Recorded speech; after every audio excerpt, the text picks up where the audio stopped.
Oh dear. I've been in hysterics today. Been sort of like running around and jumping around in glee. Has Kwasi Kwarteng? Well, has he been sacked? Has he been resigned? Well, it's one or the other. Well, I think it's probably a bit of both, really. No, he's been sacked. Sorry, but he's been sacked. And it does make me wonder whether or not the likes of Liz Truss, if she's going to follow. Is she going to get pushed out? Does it mean to say that we will we'll be in line for our third Prime Minister on a single general election? What mandate would that person have? Oh, I wonder. Well, Kwasi Kwarteng's been replaced by Jeremy Hunt. I was going to say something else, but I suppose I shouldn't on here. No, not if I want to get if I don't want to get demonetized. Anyway, I hope everybody is well.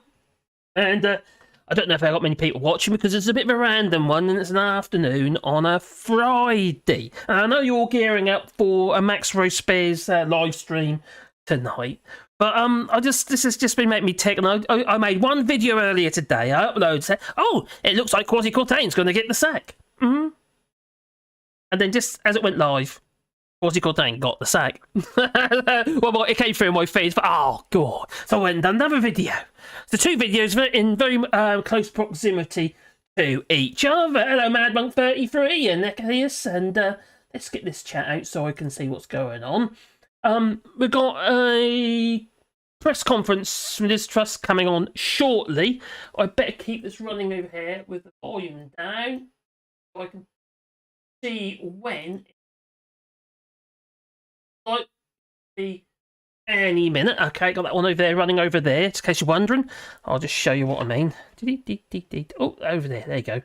Oh, sorry about that. Oh no! Oh no! I was seasick. Oh dear. Come back again. There you go. Back to reality. We could do with some reality. Well, the markets have been responding as well today. What's been going on with regarding the bond yields, but also the value of the pound is God's sake, it's so reactional. Yeah, well, people reacting to what's been going on. The value of the pound plummeted when Kwasi Kwarteng returned home early. Yeah. The value of the pound, it plummeted when there was a potential U-turn. It's all about chaos, you see. Chaos theory politics. Anyway, I was going to get this chat out so I can actually see it, because at the moment, a little bit, I'll pop the chat out. There we go. I hope everybody can hear me. I know 2:30, is it, apparently? Oh, for the news conference. Okie dokie. So that's 2:30. Also, it's 3:30 my time. Oh, because I'm in France. Oh, dear, I'm an hour out, you know. I'm an hour or something. Well, we've got 13 people watching at the moment. I don't expect there to be a lot of people here today, because obviously it's a funny time of day to do a live stream, isn't it, really, I suppose? But there might be later when people start coming home. Well, no, I don't know if we've done for that long. But you never know with me. I have done 5-hour streams before. Haven't I? Yeah, anyway. So who we got here? We've got Mad Monk at 33. Hello, buddy. EOS, Sonia SPF. Hunt will do the economy, what he did to the NHS. I'll tell you what, I'll give Hunt his dues, though. When Hooferty Whittenstall had a meeting with Jeremy Hunt, he did try to wind Hooferty Whittenstall up by pretending to cancel. At least he did actually have a meeting, but then he lost his job as, Minister for the NHS, what have you, as health minister, and he got replaced. I was fretting, though, when Kwasi Kwarteng got sacked. I thought, oh my God, ain't gonna be Paris to coffee, is it? She ain't gonna get moved from the NHS, which would be a good thing, obviously. In fact, you could do all sorts of things with her, couldn't you, really? You know, maybe we should return to whale blood, but the whale oil or something, have oil lamps instead of electricity. Yeah. We could start with Paris to coffee. Was it a bit nasty? It really was, wasn't it? She has got cankles. Oh, I'm a bit nasty again. I can't talk because I'm fat. So there you go. Does it mean I'm allowed to be nasty? I think so. No? Okay. Oh, Simon says for you, hello, buddy. Hope you're well and chatty rat. Any significance that there's a press conference as opposed to a statement? Quite possibly. Yes. Are they going to go back on this so-called mini budget they're growth plan, which is obviously upside down because it's going down. It is plummeting. The value of the pound was scuppered, isn't it? As in, world markets are just in turmoil. After Kwasi Kwarteng, as you already know, his announcement plan, doing this mini budget speech. Oh my God, didn't it plummet? My God, I was just like, as he was talking, I was watching it. What the hell? I've got no money now. Obviously, living in the EU, my money's in the euro. Any money that, for instance, I get paid via in the pound is worthless. Well, pretty much worthless. Yeah, but definitely worth less.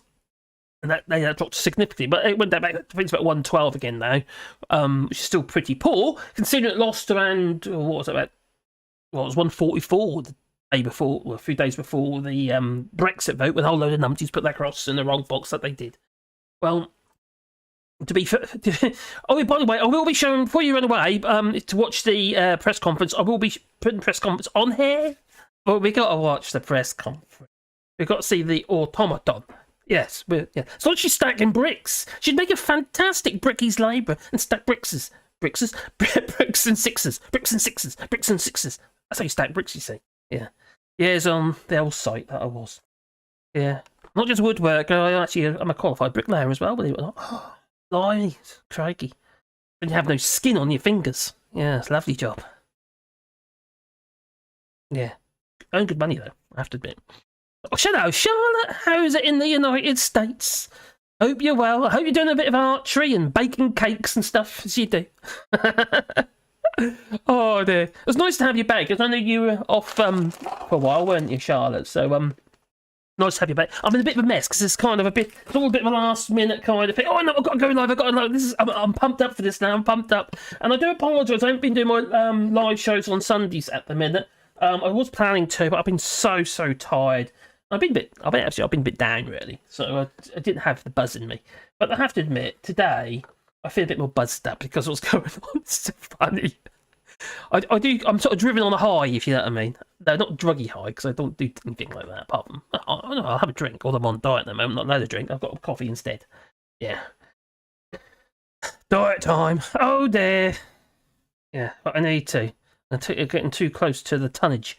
Well, hello, Gwyneth, and what's what? Who, me? Jeremy Hunt is related to Mike Hunt. Oh, maybe. Oh, and Stephanie Tonio writing. Hello there. Mike Hunt is the whole cab. Oh, Barry Burke, hello, buddy. Morning. So nothing of importance going on then? No, hardly. Oh, crikey. It's just madness, isn't it? I just, like I said, I just put up, just for those who don't know, I just uploaded a video earlier today. Oh, yeah, Kwasi Kwarteng, he's getting the sack, possibly. Yeah. And then just as it went live, Kwasi Kwarteng got the sack. Well, he announced that he's, I've resigned. I've been asked to step aside. We know what that means, you know. He tried to entrap her as well, actually, in his resignation letter, in a way that he wrote it and talking about our mutually kind of our plan together and stuff like that. Kind of entrapping her. I think he's been scapegoated. I really do. I said that in the previous video, actually. The first one I put up, I think it was. But then there was a second one. I don't know how well it's doing. Let's have a look. It's not doing too bad. None of my videos do that well these days. Things that happened in the old algorithm. Nah, not brilliant though. But there again, saying that, there's 3 videos, including this one, in about an hour. Needless to say, it's not going to be that brilliant, is it? Will Corella next to go. There's a possibility there, Gwyneth. You're getting a lot of pressure from quite hard, the bigwigs. Tory MPs are saying, I think it's time for you to go, girl. Yeah, that's what they're saying. What do you want, Wally? You want one? Oh, it's my doggy. Oh, Wally. Oh, there you go. Good boy. I'm a cable. And on my wires. Yeah, I'm plugged in. Okay, oh, God's sake. I'll keep an eye over there just so I can, we'll pop over in a minute into the, into Sky. Yeah, Sky News. Well, they're doing the conference. The PM News conference is live shortly, apparently.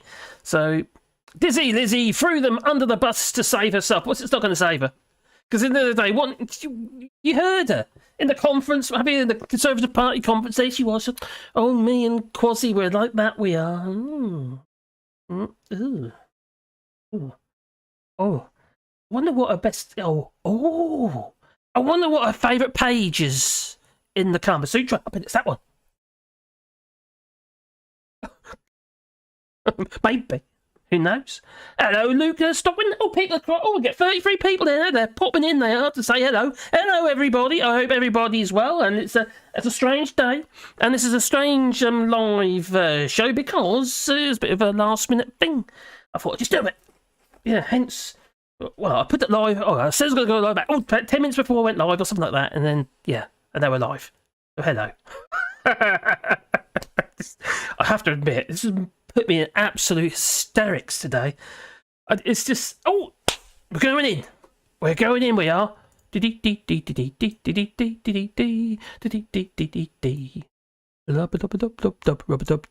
for growth. Go for growth. Is rooted in my personal experience.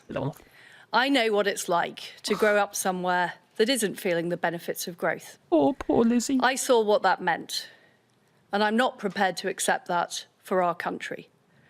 I want a country where people can get good jobs, new businesses can set up, and families can afford an even better life. That's why, from day one, I've been ambitious for growth. Since the 2008 financial crisis, the potential of this great country has been held back by persistently weak growth. I want to deliver a low-tax, high-wage, high-growth economy. It's what I was elected by my party to do. That mission remains. People across this country rightly want stability. Yes, we do. That's why we acted to support businesses and households with their energy costs this winter.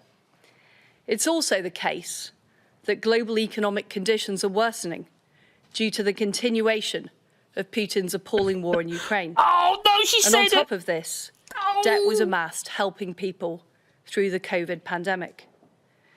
But it is clear that parts of our mini-budget went further and faster than markets were expecting. So the way we are delivering our mission right now has to change. We need to act now to reassure the markets of our fiscal discipline. I have therefore decided to keep the increase in corporation tax that was planned by the previous government. This will raise £18 billion per year. It will act as a down payment on our full medium-term fiscal plan, which will be accompanied by a forecast from the independent OBR. We will do whatever is necessary to ensure debt is falling as a share of the economy in the medium term. We will control the size of the state to ensure that taxpayers' money is always well spent. Our public sector will become more efficient to deliver world-class services for the British people. How?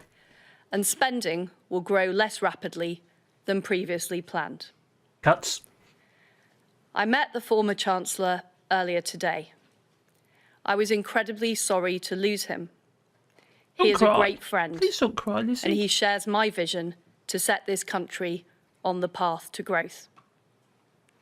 Today, I have asked Jeremy Hunt to become the new Chancellor. He's one of the most experienced and widely respected government ministers and parliamentarians. And he shares my convictions and ambitions for our country. He will deliver the medium-term fiscal plan at the end of this month. He will see through the support we are providing to help families and businesses, including our energy price guarantee that's protecting people from higher energy bills this winter. And he will drive our mission to go for growth, including taking forward the supply-side reforms that our country needs. We owe it to the next generation to improve our economic performance, to deliver higher wages, new jobs and better public services, and to ease the burden of debt. I have acted decisively today because my priority is ensuring our country's economic stability. Who's read Britannia Unchained? I will always act in the national interest. This is always my first consideration. What has happened? I want to be honest. This is difficult, but we will get through this storm, and we will deliver the strong and sustained growth that can transform the prosperity of our country for generations to come.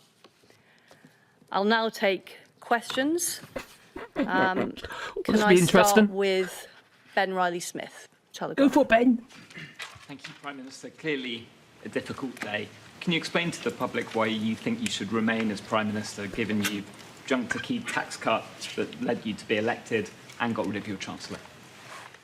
I'm absolutely determined to see through what I have promised, to deliver a higher growth, more prosperous United Kingdom, to see us through the storm we face. We've already delivered the energy price guarantee, making sure people aren't facing huge bills this winter. But it was right, in the face of the issues that we had, that I acted decisively to ensure that we have economic stability, because that is vitally important to people and businesses right across our country. I think Teresa Kofi has stole her mojo with that big Harry syringe. Cole. Thank you, Prime Minister Harry Cole from The Sun. You were the one that wanted to cut the 45p I'm still going rate. to cry. You stood on a platform to win the leadership of the Conservative Party on a platform to cut corporation tax. You and the Chancellor, the ex-Chancellor, designed this budget together, in lockstep, we're told. At times in secret, the two of you. He has to go because of the fallout from it. How come you get to stay? Well, my priority is making sure we deliver the economic stability that our country needs. That's why I had to take the difficult decisions I've taken today. The mission remains the same. We do need to raise our country's economic growth levels. We do need to deliver for people across the country. We're committed to delivering on the energy price guarantee, which people are already seeing in their bills. But ultimately, we also need to make sure that we have economic stability, and I have to act in the national interest as Prime Minister. Spot on, Mad Bunk. She's totally broken, isn't Chris she? Mason, BBC. Excuse the bluntness, Prime Minister, but given everything that has happened, what credibility do you have to continue governing? None. What I've done today is made sure Doing it again. that we have economic stability in this country. Jeremy Hunt, as Chancellor, is somebody who shares my desire for a high-growth, low-tax So why did you economy. choose him in the first place? But we recognise, because of current market issues, we have to deliver the mission in a different way. Blimey. And that's what we are absolutely committed to do, achieving that stability at what is a very difficult time globally. Mo. Prime Minister, the former Tory Chancellor, Philip Hammond, has just said that you have totally trashed the Tory party's election-winning reputation for economic competence. Will you apologise to your party? Oh, this won't. Well, I am determined to deliver on what I set out when I campaigned to be party leader. We need to have a high-growth economy, but we have to recognise that we are facing very difficult issues as a country. And it was right, in the national interest, that I made the decisions I've made today to restore that economic stability so we can deliver, first of all, helping people through this winter and next winter with their energy bills, but also making sure that our country is on the long-term footing for sustainable economic growth. Thank you very much, everybody. Is that it? She didn't answer the question. And also, it's a bit like Prime Minister, 101, is it? Truss, What do you call 111? Is it for the the health service? Not taking as many questions as See what you've been saying as well. And they get all these like questions now. You ask them a question and they click these screens. It's like she's got all these preformed answers that aren't even answers. It's just like rhetoric. It's not be helpful, is it? No. And she's going on about stability. But how's that stability?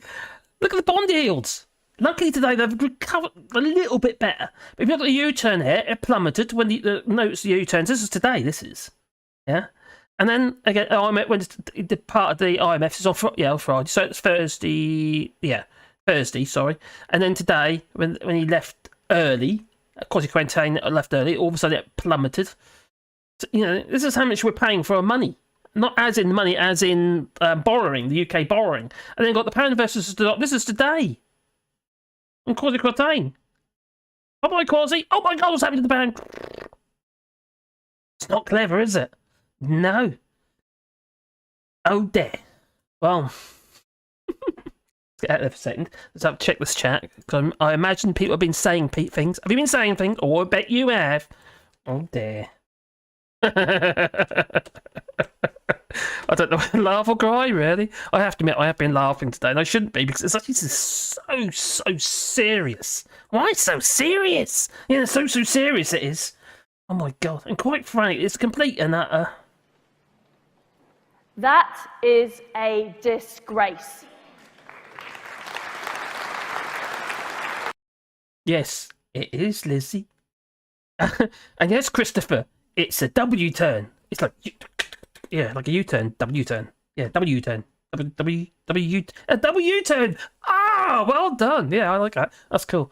This is one U-turn after another. Anyway, see what people are saying. Let's go down the bottom first. Hello, Dave T. A bit late to the party.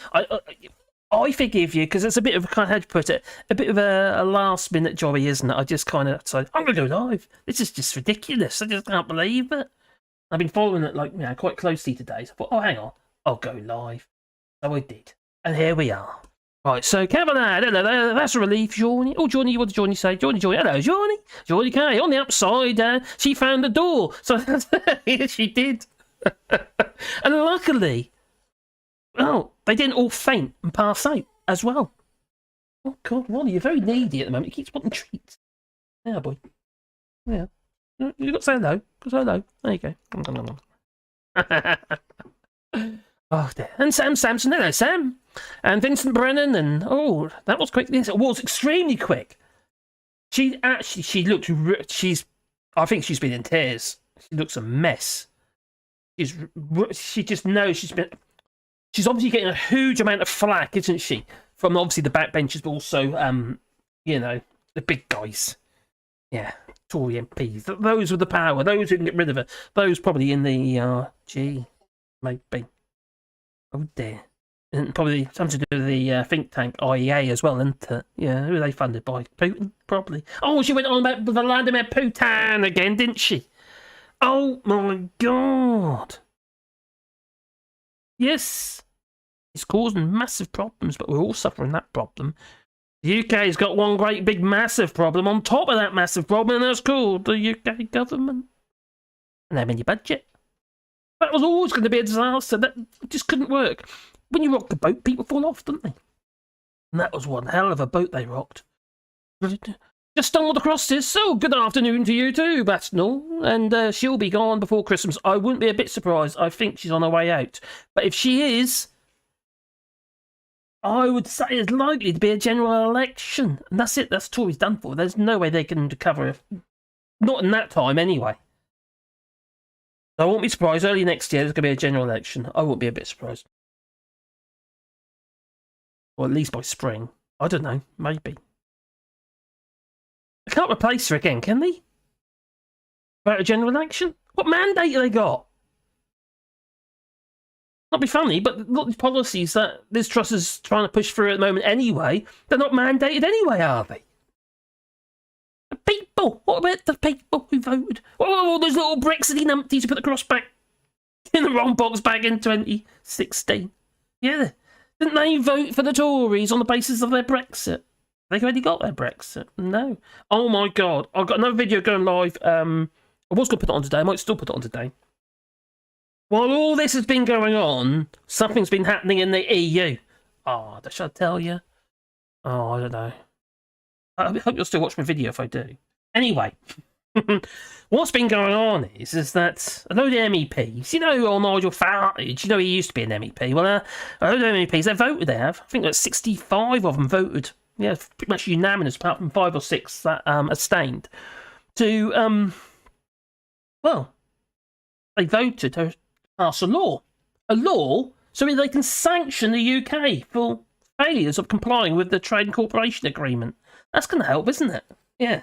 obviously because of the Northern Ireland Protocol and stuff like that as well, and other elements of the Trade and Cooperation Agreement. So it basically allows them to say, oh, well, you've been very naughty boys and girls, we can, I don't know, no level playing field here. We're gonna block your trade, or we're gonna make it more expensive to trade, or, you know, all that kind of stuff. All the things that's going to allow them to do that makes life a lot harder for the poor minions in the UK. The people who probably didn't vote for this madness, and also those who did. Well done. Not yet, obviously. I'm obviously. Oh, scroll down. Nicky B! Hello, Nicky B! Will Boris Johnson become... oh, no. I hope not. Anyway, he did get... Let's get Brexit done. No, he didn't. Actually, comes to think of that. No, that's a disaster in its own right. As though we can actually rejoin, really. No, I can't see it myself. Cause too much damage, you see. But there's two ways. It's almost like this fire sale arc, isn't it? You destroy the economy so much. We'd be sort of the EU. I think we need to rejoin the EU. Maybe it is possible. But the EU, you know what they'll do? They'll cherry pick.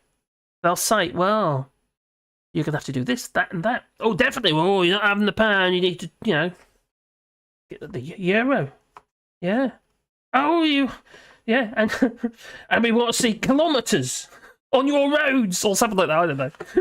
Anyway, they'll whenever you're in a weak position to do a trade deal with somebody, well, then obviously you have got less to offer, haven't you? See, you've got less power, less grounds to get a good trade deal. Even worse one we've got now. Even within the EU, but at least you'd have, in the single market, I suppose. I know some people, we could join the single market, I suppose. There's a possibility, but it'll take time. Because too much damage. Too much damage, unfortunately. Don't get me wrong, I know that's really negative towards, because I am negative towards. Not the idea of rejoining the EU, because I wish it had obviously left, because of absolute madness. But, the idea that we could rejoin is slim pickings for us, I think. Unfortunately. A lot have to be done to actually mend the relationship, but also, we'll have to go back on certain trade deals that we've done, such as the one in Australia. What have you? Can you imagine the litigation there with Australia? Oh my God, it cost an absolute fortune. It will. Oh dear. Oh well, never mind. We'll just have to make it work. That's it. Make Brexit work. Oh yeah, didn't someone say it again? Oh yeah, Starmer did. There again, I know I criticise Starmer sometimes, but on the other hand, if it's going to be Labour or it's going to be this Truss, no government. It doesn't have to be Labour, isn't it? If it's tactical voting, that is. And I hate tactical voting, because I wouldn't be voting Labour. I'll be probably voting Green. As long as it's not Stop Oil, and they're throwing tomato soup at Van Gogh, the sunflower. That's what they just did today, or yesterday, whenever it was. I can't believe it. You're a troll? Mad Monk 33 is not a troll. How's he a troll? The Labour Party are just as bad as the Tories, and if you watch the Labour files on Al's YouTube channel, you'll see how bad they are. Yeah. I like people like Caroline Lucas, people like that. And as far as green policies and stuff is concerned, I think it's all very well us the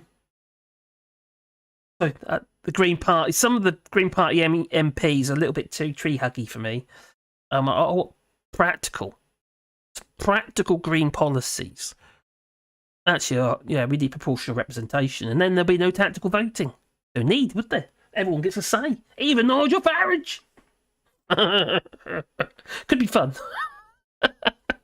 Oh dear.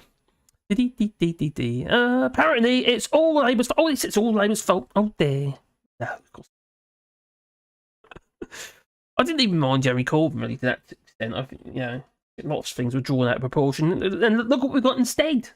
How can you make a comparison with the Tories and Labour in any form, to be honest, at the moment?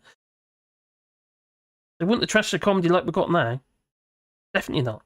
If you look at the borrowing, for instance, when Gordon Brown was Chancellor, it's way lower. It's like half of what it is now.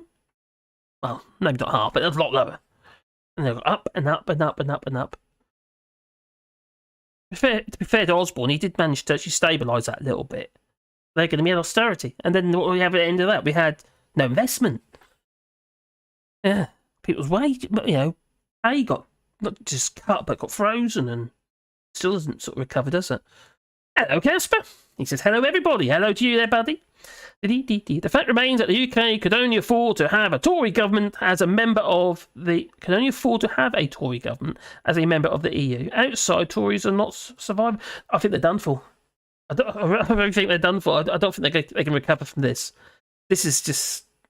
While we have these fringes such as the ERG and what have you, in control of the Tory party, I don't think they stand a hope in hell. I really don't.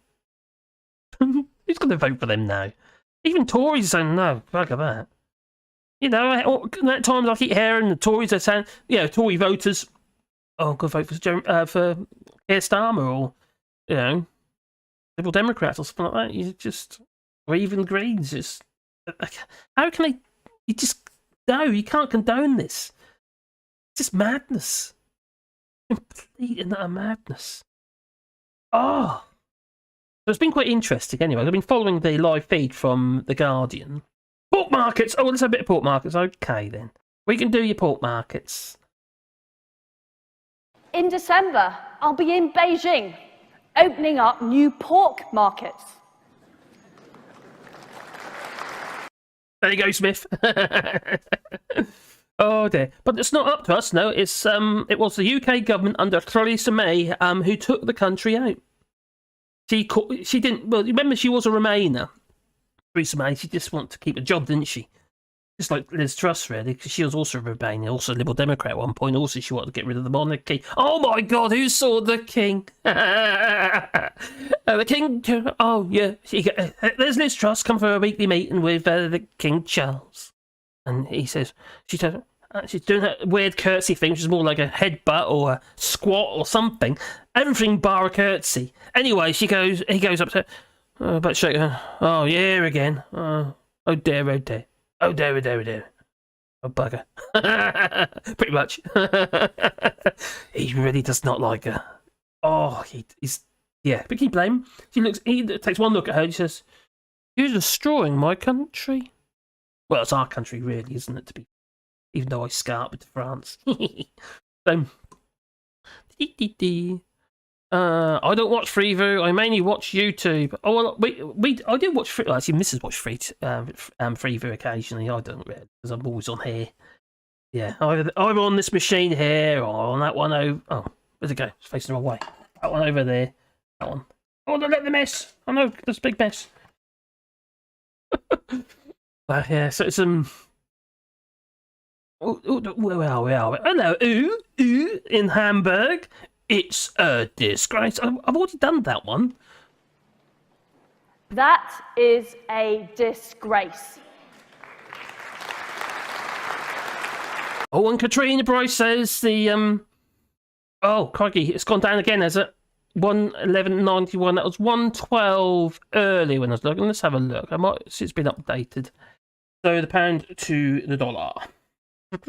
This is really important because obviously we buy our fuel in the dollar, and obviously, and with that saying it's 112, oh, it has actually gone down a bit.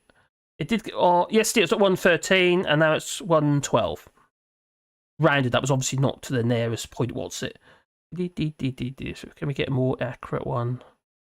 I think that's near enough. It's under 112. Thank you for that. Hello, buddy. Hope you're well. Hi, Jules, he says. Is this the end or the beginning of the end? I don't know what it is. It's certainly the end of something. It's the end of Kwasi Kwarteng. And Chris Phillips, he's also, well, handed in. He was right in the man to Kwasi Kwarteng, and he's a goner too. Just waiting for Liz Truss to do the honourable thing. My God, didn't she look broken, though? She's obviously under a huge amount of pressure. And that speech is not her words. Nowhere near. That's been written. Well, most of her speeches are, but not even with her context at all, is it? That was just... No. I think ooh is pronounced like Uber. Correct me is it Uber, is it? Sorry. Is that right? Uber? Uber Ramberg? I don't know, do I? Crikey. Sorry. I have enough problems with English, haven't you noticed? I'm Norfolk. Yeah. little place where you eat carrots and grow sugar beet and stuff. Oh my god, they're all coming in there now. I've got Wally run over that way with Teddy in his mouth. And I've got Sebastian coming in as well, though. So I've got Wally's over there, so I'll show you. There he is. Oh, there he is. There's Wally with Teddy. Oh no, he's lost. Dropped your Teddy. What are you doing, boy? And I've got Sebastian behind me now. Oh, yeah. That's Sebastian's tail. There you go. And Pandora. A little Pandora at the back there. Oh my god, look at the mess. Oh, don't look at the mess. Oh, get back. Oh, I need to tidy up, don't I? I have actually been tidy up a bit today. Anyway, let's get back to what I was doing. No guts, no glory. No, I see it, buddy. Well, her Tory reporters did not seem very supportive. No, they weren't. They weren't very supportive, and also, what she get about 3 questions? She had about 2 or 3 questions, and all of them were really attacking her. Peston, yeah. But I think answered it, this question. They asked, have you got any mandate to be here, really? And no, she just got a little waffle. Little waffle's all you got. But I don't think she could cope with it, to be honest. I think she'd break down and start crying. Be honest, I don't give a damn. No. I don't care if she's upset. Because what she's done to this country, your country, obviously in the UK, I'll come in France here. But yeah, what she's done to the country is just not just it's not just a disgrace. It's making people suffer. That I can't condone that. Obviously not. You know, who can really condone that? I'm sure she can't even condone that. She probably don't care. She don't give a damn about people. Like, who was that now? Was that Stuart Murdoch? From... Oh, I can't name the band now. Oh! Knee Sixers? Nay. Oh, anyway. He was on Question Time last night, and he basically said the Tories just don't care about people. And he's right. They don't. He's also saying that the Tories just, this trickle-down economy is that, where all we get is the crumbs off the table, whereas we should be eating off the same table. So, where's that effect? It's got an old saying, really, but that's what he said. Oh, dear. Liz must stay, says Stephanie Harrington in your writings. Okay, what's your reasoning? Is it so the Tory party completely, utterly implodes? Isn't that a possibility? I think so. Because that's what's happening. She stays, and she's likely to. Liz is a puppet like Boris was. She is. In fact, she's like a Mantorian candidate. And she's got the that's that think tank. Is that the IEA or IAE or something? That think tank is who won't disclose their people who fund them, their donations. No. We don't know where they're coming from. Just trying to criticise a name now. Anyway, she was trying to criticise Byline Times and what have you. Well, Byline Times receives all their money through donations, but through subscribers. So, it's a different kettle of fish. It wasn't even an argument. She's just trying to throw it back at them. Anyway. Think tank. Yeah, I know. That's kind of a bit out there. I know. I don't think a lot of thinking goes on unless it's about feathering their own nests. How can we troll the government to do what we want them to do? Troll or control, or is it both? Could be both. Daily Mirror reporting Truss refuses to resign or say sorry. Daily Mirror, yeah. She's not going to say sorry.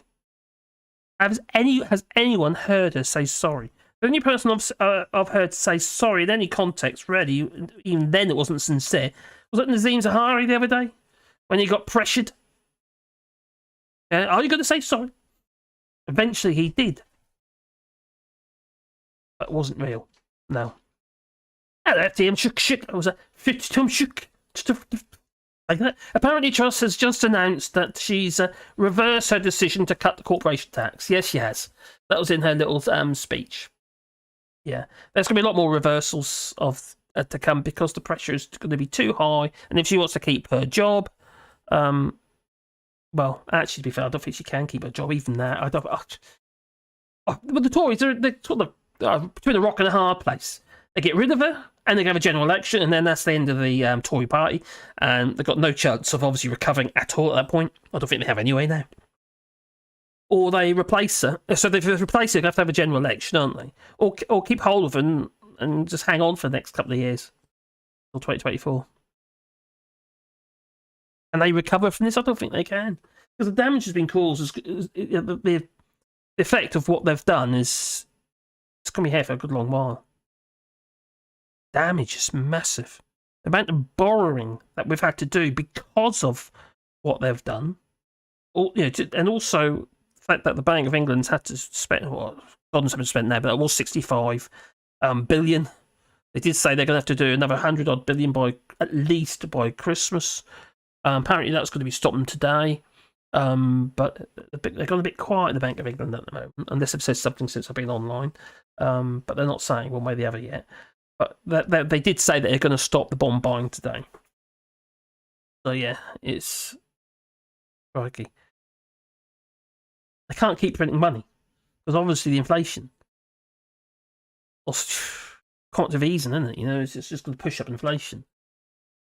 And that's the one thing that the Bank of England needs to control. We're in session. They say we're not in a recession, which we clearly are, because I know they're talking about, they work on the basis of growth, don't they? But say we're not in negative growth for 2 consecutive quarters. But at the end of the day, it's what people have got to spend. If you haven't got the money to spend, well, then you're in this. As far as I'm concerned, you're in a recession. Yeah, everything's more expensive, so your money is worth less. Of course, you're in a recession. So, is it recession? Actually, no. It's more of an in-session. When you've got effectively negative growth and inflation together, isn't it? Is that right? Yeah, it's quite frightening, really. But other countries aren't suffering that. It's different in the UK, and we know why. A lot of it's down to obviously Brexit and all down to bad management in the case of these Tories. You know, and now we're going to have with this Brexit bill, for instance, and we're going to have sanctions against the United Kingdom from the EU, because now they've just passed a law to say that they can now sanction the UK. Yeah. I think they got the preliminaries in November, so the law is likely to come into effect early next year. And that's going to cause a lot of problems for the UK. Massive amount of problems. If they start sanctioning the UK because of this Brexit bill, which allows the UK to unilaterally remove parts of the Northern Ireland Protocol, all the parts that the EU basically care about, because they've negotiated the hell out of it already. There's nothing else left that the EU is willing to relax on that the UK can agree with as well. So there's a bit of a, how to put it, it's a bit of a mess, wouldn't you say? Well, my viewers are going up and down like crazy, they are. 1 minute 60, then it's gone to 37, then it jumps up again. It's just got to do that all the time. Strange. So anyway, the whole thing's a bit crazy. It's nuts. So what we got going on? Mike Hunt will take any job offered. He has nothing to lose. No, I don't mean Jeremy Hunt. Mike. I see what you've done there. I was a bit slow on that one. Stagflation when you have recession. Oh, stagflation. That's it. When you have a recession. Thank you, Katrina. When you have a recession and inflation. So yeah, if I do say something stupid, I do appreciate if you put it right. I really do. Oh, let's scroll on just in case we say lost in France. This is think tank in reference to the think tanks. They're think tanks. Well, a sinkhole. Oh my god, aren't we in one? Are you already, or are you applying to become a French citizen? My language, mate. My French is terrible. I really struggle with pronunciation. I'm having lessons. I have 2 lessons a week. That's what I do online and stuff like that. Duolingo and stuff like that as well. And it's I just really struggle, like rolling the R's and oysters and. My language skills are terrible, and that's what I've got to get on top of. You know, so no, I do intend to, and I want to, most definitely, but not yet. No, not until I can speak the language fluently. Because you have to converse, you see. Unless I say I'm deaf, I could do that, I suppose. Pretend I'm deaf, and then I get on, might be able to get it on disability grounds. That work? I won't tell anyone. What plan? No, okay. Won't do that. She saved on. There is a possibility that I need to get this confirmed, but I think my grandfather was Irish. On my. Yeah. I think so. There's a possibility you might be able to get EU passport that way. Or an Irish passport, sorry. Just walking home, needed a chest x-ray. Oh my god, due to effects of COVID. Oh my crikey, really, buddy? I hope you're well, fella. Obviously not, because you said have an x-ray. Gosh, you a bit wheezy and chesty, have it? Like, oh, sorry about that, buddy. Get well soon, won't you? Made for Germany. In this case, I think not. The UK will probably die. I don't think it's going to die. It's gonna. We have to remember that the United Kingdom does have a lot of, how to put it, fingers in a lot of different pies. And I'm not talking about that pie, Liz Truss. No, your American pie. I did a video like that. Yeah, and but it's going to be in a hell of a bad place. They have to borrow and print a shitload of money off. And if this is all, because they're going to have to do all that, I can just see inflation going through the roof. I know it came down a little bit, but after this, crikey. And then again, and again. Ooh. Learn sign language. That's it. Yeah. No, something like that. Oh, something like that. Oh, hello, Mad Monk. Please like and subscribe if you haven't already. Hit that all notification button. Oh yeah, please do. Yeah. You get a warm, fuzzy feeling inside every time I upload another video. I've uploaded. This is obviously the third one in about an hour that I started because of they're repeating the speech. PM Band's plan to scrap corporation tax. No point watching that again. Yeah, it was a bit lame. Yeah, and she looked absolutely destroyed. Yeah, it didn't look very, very good at all. Show you again. There she is. Looking for questions. Anyone got any questions? There you go. Excuse the bluntness, Prime Minister, but given everything that has happened, what credibility do you have to continue governing? None whatsoever. What I've done today is made sure that we have economic stability in this country. Jeremy Hunt, as Chancellor, is somebody who shares my desire for a high-growth, low-tax economy. It's just rhetoric, isn't it? It's just the same old rhetoric. And, yeah. He just wants her job. That's what he's after. Oh, yeah, that's a step bit closer, isn't it, eh? You know, he wants a job in the cabinet. That's what he wants. Saying that, he would have done a better job than what she would have done. You know, I've got no doubt in my mind about that, but still have been disastrous. We've got Brexit, you see. There's no getting away from it. Brexit is that coffin nail. That really is. It's that one thing that you can't actually get away from, and it's just, it's sinking the UK. It really is. It's like a, I don't know, was it death by 1,000 cuts? So yeah, she's a, oh my god. That is a disgrace. I know, Lizzie. I know. It certainly is. Yeah. So it's complete that madness. It really is. Anyway, I've got 15 new updates on the Guardian. And BBC Newsnight's Nicholas Watt says, who earlier reported that the group of senior Tories are planning next week to call on Liz Truss to resign as Prime Minister. That quotes a former cabinet cabinet minister as saying that Truss shouldn't continue as the PM, pretty much what we were saying earlier. There's verdicts are coming in, and I asked a former cabinet minister how Truss Liz can survive sacking the Chancellor who implemented her programme. Yeah, so-called growth plan. She shouldn't. The answer. Yeah. So what's this? Oh. What did he say?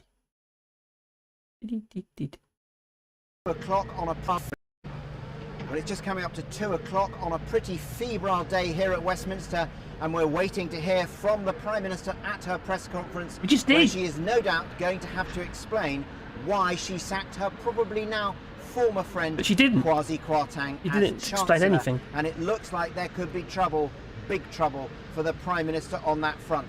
I understand that earlier today, a group of senior Tories, these are the people we refer to as grandees, held a discussion, and they decided that if the Prime Minister sacked the Chancellor, and now she has done that, they would come out next week and publicly call for Liz Truss to go. And their view is very simple. These two agreed on economic policy. The Chancellor implemented the policy that she campaigned on in the leadership contest. He implemented the policy that won Liz Truss the leadership. So they say it is absolutely absurd for Liz Truss to think that she can carry on after sacking the man who was delivering what she wanted. Do you think you're scapegoated? I think so. Oh dear.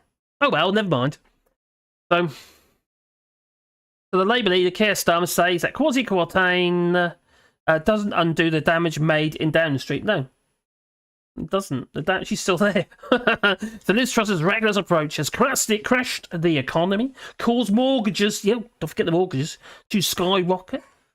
You know, some people, oh, crikey, if you get a big enough deposit, get around 6%, how many people have got flipping massive deposit, like 30% deposits to buy a house, especially with the house prices how they are today? You know, they increase that stamp duty level to 425,000 before you stamp duty if you're a first-time buyer. That's all very well. Who can afford that kind of mortgage when you've got a foot bill of around, I don't know, 130,000, 140,000 for a deposit? As a first-time buyer, that'd be the bank of mum and dad. Not this mum and dad, though, I can tell you. No, I wish I had that kind of money. So Labour's shadow work and pension secretary, Jonathan Ashworth, says that what is clear is that we have a government in meltdown. You don't say they're imploding. Well, Liz Truss has sacked her Chancellor for carrying out her policies. There's no getting away from it. They're her policies. Blimey. It's madness, isn't it? Scotland's, oh God, Nicola Sturgeon, what she said. I wonder if they've spoken yet. Oh no, they haven't. Just ignore her. She'll go away. She'll probably know what you know. Oh, can we ignore this Truss? Quite hard, isn't it? She's just, you're watching, you're transfixed on her hands. What are they doing? So Scotland's First Minister Nicola Sturgeon has also called for a general election. Yes. We need one now, most definitely. And for Liz Truss to resign as Prime Minister, arguing that it will be the best thing to do for the economic stability and to get away from these people that I despise. The Tories. I just didn't say that, but I just added it. Yeah. Anyway, Truss's decision has crashed the economy and heaped misery on people already struggling with the cost of living crisis. That's what Nicola Sturgeon wrote, and she's 100% right. God. Liz Truss only... Oh, what did Beth Rigby say? Okay, finished Beth Rigby's report for Sky. I think she's a bit of... I'll talk about Beth Rigby. She's live at the minute, actually. Should we have a quick look? Fresh that. What is she saying? Texts me and says, I think she's going to have to go. It's just a question of when. And why are they saying that? Because what we're dealing with here is a Prime Minister that her party and the public are worried is out of her depth. There was Ipsos polling today that said only 16% of the public are satisfied with her, 67% aren't. That's the worst rating for any Prime Minister ever. And there was another poll that came out as we were in there saying 60% of the public polled said they thought she should resign. So there's a confidence crisis in the public as to how this new Prime Minister is running the country. And then for MPs, there was no explanation really there. It was a short press conference. She didn't really talk about why she was changing her plans. She didn't explain enough. She didn't answer enough questions. She didn't really put herself up to scrutiny at a time when there are serious questions about her ability to be Prime Minister and lead the country. And I have to say, Jonathan, I have had conversations with senior grandees in the party in recent days where they are actively talking about getting rid of Liz Truss. How, when, what the mechanism is so muddy still, but they're talking about needing a unity cabinet and needing to change the leader because they are staring down the barrel, not just of election defeat, but they're also genuinely worried about how she's running the country. And I have to say, I do not think that that press conference will have reassured them in any way whatsoever. But very briefly, Beth, she was damned if she did and damned if she didn't, wasn't she, when it comes to this U-turn? Surely we should give the Prime Minister credit for realising that there was a serious problem and dealing with it, even if it's not going to please everybody. And it might be, Jonathan, as she said to me at party He's been conference devil's when advocate. we talked about this, about the U-turn on the 45 pence rate, she said, I am listening and I'm prepared to change if I need to. And it might be that if the markets settle, she has bought some more time with the parliamentary party. The big question is, do MPs, do the country look at the performance of the Prime Minister, the decisions she's taken, the mess she has created in the first 6 weeks of her premiership, and have any confidence in her as a leader? And once you lose confidence, you might be in office, but you are no longer in power. She doesn't have the authority or the support of her party or the public. There are obvious questions about whether she should stay on. Well, she's not a Prime Minister, is she then? She's just sitting there. And talking about, obviously, the state of the economy. Oh, my God, this is today. This is when Kwasi left. There. That's nuts. Blimey. She's done for. She's got to be done for, isn't she? Markets haven't settled. No. They're and then they got the gilts as well. They're in a bad way. Actually, I think they've improved a little bit. But it hasn't settled because they're not back where they were. It's just like little tweaks, aren't we? If you go back to what I showed you on here, got the there you go. It's covered a little tiny bit at the bottom here, but look where it's no. This is not good. This is this week. A mess. It's completely a mess. Oh dear. Oh well, never mind.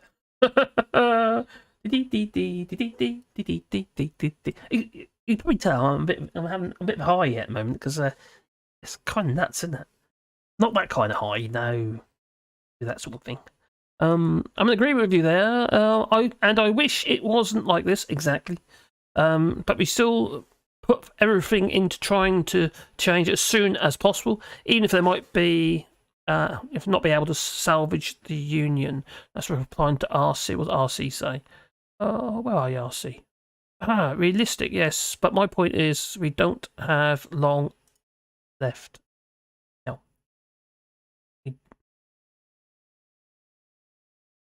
And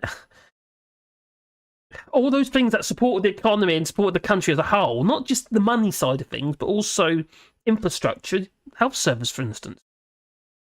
All those things that just kind of kept everything in place and made things kind of work. They've been systematically broken down.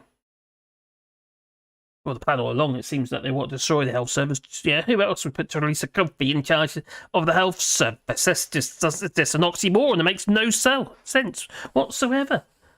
At least Jeremy Hunt goes jogging. Oh dear. Oh, never mind. 70% of people didn't hear the question properly. Okay. Sir Desmond Swain would be worse. Oh my God, could you imagine it? Desmond Swain. God, he's a character, isn't he? He likes roadkill. Then we could have that one. That's the one with the wig. Michael Fabricant. And then there's the other one. I was like, oh, Drax. Richard Drax, the slaver. Yeah. No one's saying anything about the fact that he's got, he didn't tell anybody or about his mansion and his plantations, sugar plantations in Barbados, did he? When he inherited them, he didn't tell anyone about that. No. Yeah, got a conflict of interest there. Silver Spoon and people like that.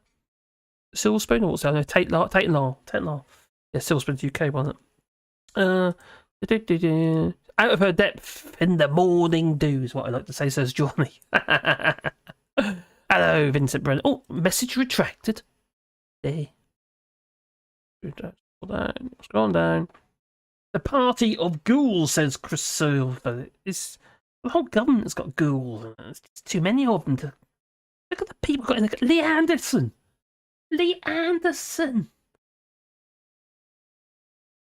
What? How the hell is he an MP? Did he get kicked out of Labour or something? And he got caught out by Michael, the guy from that reporter geezer. Michael Crick. Yeah, he was wearing microphones, he says. They was doing door knocking with Michael Crick. Just so, the Anderson doing door knocking. Oh, yeah, they'll see how people respond to him, what have you.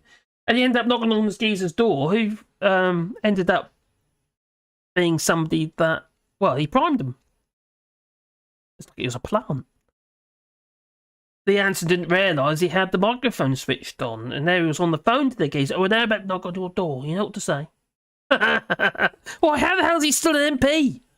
People are still voting for these geezers. God's sake. You think what's happening in the 2019 intake, all the fresh MPs, especially in the red wall areas and stuff like that, you know, places like that. And it's they're threatening that they're going to lose their jobs. They won't win the next one. In fact, it looks like nobody in London, for instance, is going to vote for the Tories. There will be no Tory MPs in London, it seems like. They're all going to lose them. It'll be Labour, won't it? It'll be Labour. Oh dear. I love it when a plan comes together. So much for the Lionesses, or the Lioness Truss has lost in France. Yeah, she was no Lioness, was she? I have to admit, talking about the Lionesses regarding the football, I don't watch football, generally. Because they're kind of, it's just too commercialised for me, and I just think this isn't really about the game. It's all a bit fake, really. And it's, then you got the Lionesses regarding the women's football team. And they won. And, I was really pleased for them. I really was pleased for them. And they had most of them had humble backgrounds, and they're playing it for the game. Made sense to me. Yeah, respect. I say, Suzanne DeWitt, hello there, I hope you're well. Good afternoon, just saw that you're alive, she says. Yeah, I've been live for about an hour ago now, I think it is. Been live, hour and 28 minutes. And, it's a bit of a random one, I know, but I just felt that just had to do it. It was just, watching everything unfold. It's just madness. Yeah, 30p Lee, says Chris Silver. Oh, what was that? Yeah. Stop Brexit geezer. Steve. Yeah. He chased old Lee Hansen, didn't he? With his microphone. 30p Lee, he's going to stick. 30p Lee, he's going to stick, he's going. Oh dear. Labour seems to be resisting going the whole then for implementing electoral reform. Yeah, we need proportional representation. This isn't working, is it? It's college sort of voting system we've got at the moment. It doesn't work at all. It doesn't. People aren't happy, are they? On both sides, whether you're on the right or whether you're on the left, and we're not. We've got to give everybody a voice. Give everyone a chance, really. And that I think the only way, really. Proportional representation. Oh, okay.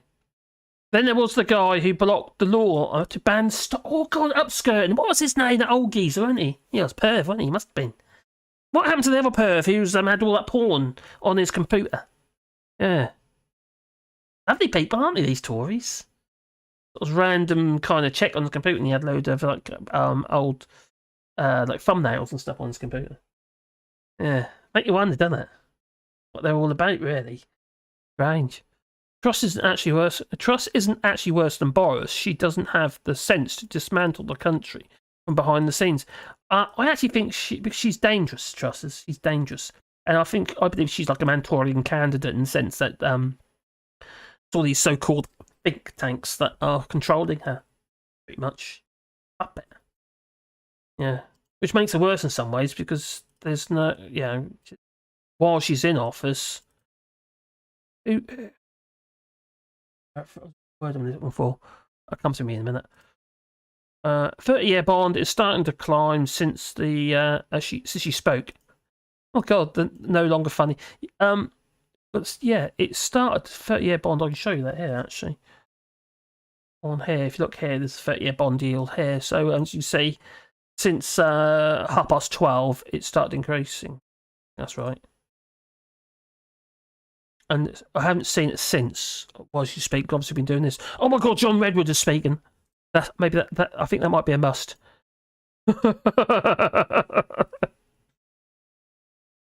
She and the new Chancellor complete the growth strategy and tell us how it's going to work. I've been asking for some time that we see the public spending side of the budget, that I want to see some proper figures on how much revenue we're likely to collect anyway in the ensuing year.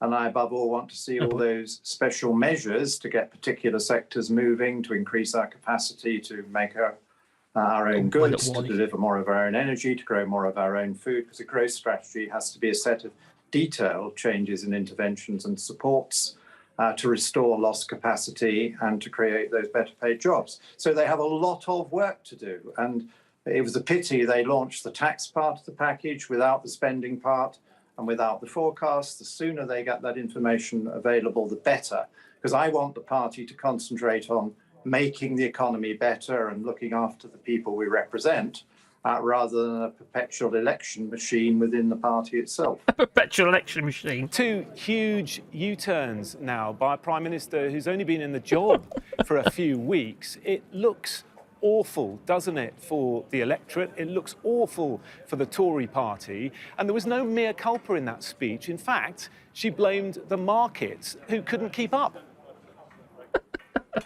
Well, I think she does have to deliver her promises, and she said she was going to do that with her new Chancellor. They need to show us just how they're going to do it, because a lot of us are strongly behind a growth strategy, freeing free enterprise where we can, to get more private investment, working with the private sector where we need to, from government. Because we do need more capacity, more better paid jobs and all those other good things. And we do need a substantial injection of cash, which they're doing in a variety of ways, to offset the very strong recessionary forces. Oh my God. I thought we need to control spending so we can get the inflation down. That's what they normally do. That's why they increase interest rates, isn't it? I'm sure Katrina can tell me that. For bond yields, higher is worse. So I had that the wrong way around, did I? Oh, blimey. It's gone up then. Spock, yeah. Deadwood still rambling on. Yeah, he's. I don't know if anyone. I've actually followed him on Twitter, actually, just so I can give him a hard time. But he's just awful. Hello there, Vertigo. I hope you're well. Greetings and salutations, all shorts, he says. And live chat people, we bring Hulk Journey and Viking and 77 more people. Oh, 76 at the minute, apparently. It could go up and down, that is. I was probably just, yeah. I'm sure it's not good, that. I hope not. No one could keep up with her pork markets. No, you can't, can you? You can't keep up with pork markets, you know. You can't just blame the markets. The markets, you know, doing what the markets do. You can't just oh, it's the market's fault. We put a spanner in the works, so you've got to deal with it. Edward is right. Is he? How? We definitely need those forecasts, but we need forecasts on the basis of something that makes sense, not this so-called growth plan, because it's no. What growth and just what increase the expenditure, since we've got our borrowing so flipping high at the moment, and then three more cuts. What's about 60 billion shortfall in the plan? Where's that money going to come from? Biggies, pork markets. Hello, Nick Bear. Philip Bowell, hello, buddy. Seem to have run out of straws over there and are now clutching at fresh air. That they are. Hence the old Deadwood given oxygen. Yeah, send in the Deadwood. That's what they've done. Deadwood is Christopher Lee's scary brother. The old black and white movie next. Oh, God, Bear. Sorry to hear your IPA has gone up. What are you talking about, the bear? Indian Pale Ale? You think they've got, my ISA has gone down. Oh dear. Funds. Oh dear. Pensions and stuff. If you think of anybody living here, hello, son of Viking. Anyone living here in the EU who've got UK pensions, they've really been screwed by this Truss. Many of them are that age, not all of them, but there are quite a few here who voted for Brexit, have you seen? And also for these Tories. I've met them. They're painful. I just want my Brexit. That's pretty much what they say. They might as well. Hello, son of a Viking. How come he's out in the daylight? I thought his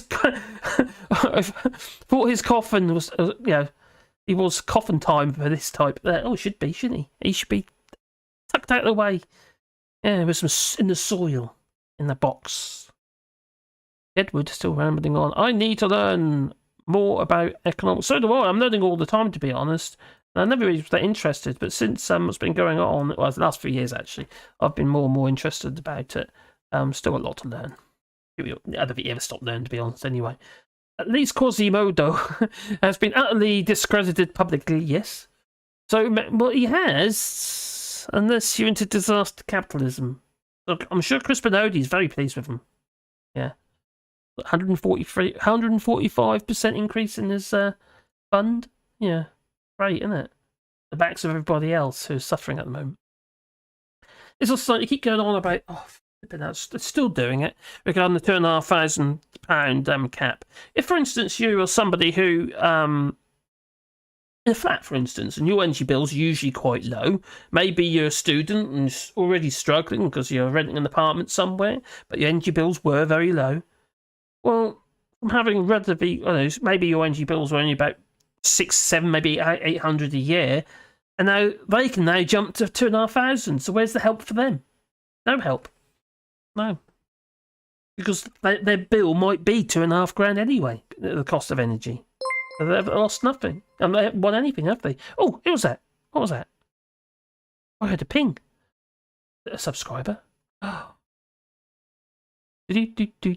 Truss should have listened when I suggested she buy up all the small boats to solve the refugees crossing the channel. Was it about 800 the other day? And then another 800, another 800.